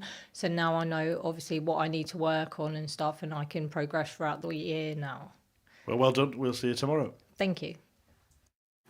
Fallon there speaking to Chris Murphy. Let's talk about the other two qualifiers now that made it through to tomorrow night's final. Beginning with Barry Van Peer. Now, he came up to the balcony before the beginning of that last match. You can tell he was happy to be through, but you can tell that he is by no means happy with his performance levels this week. I agree.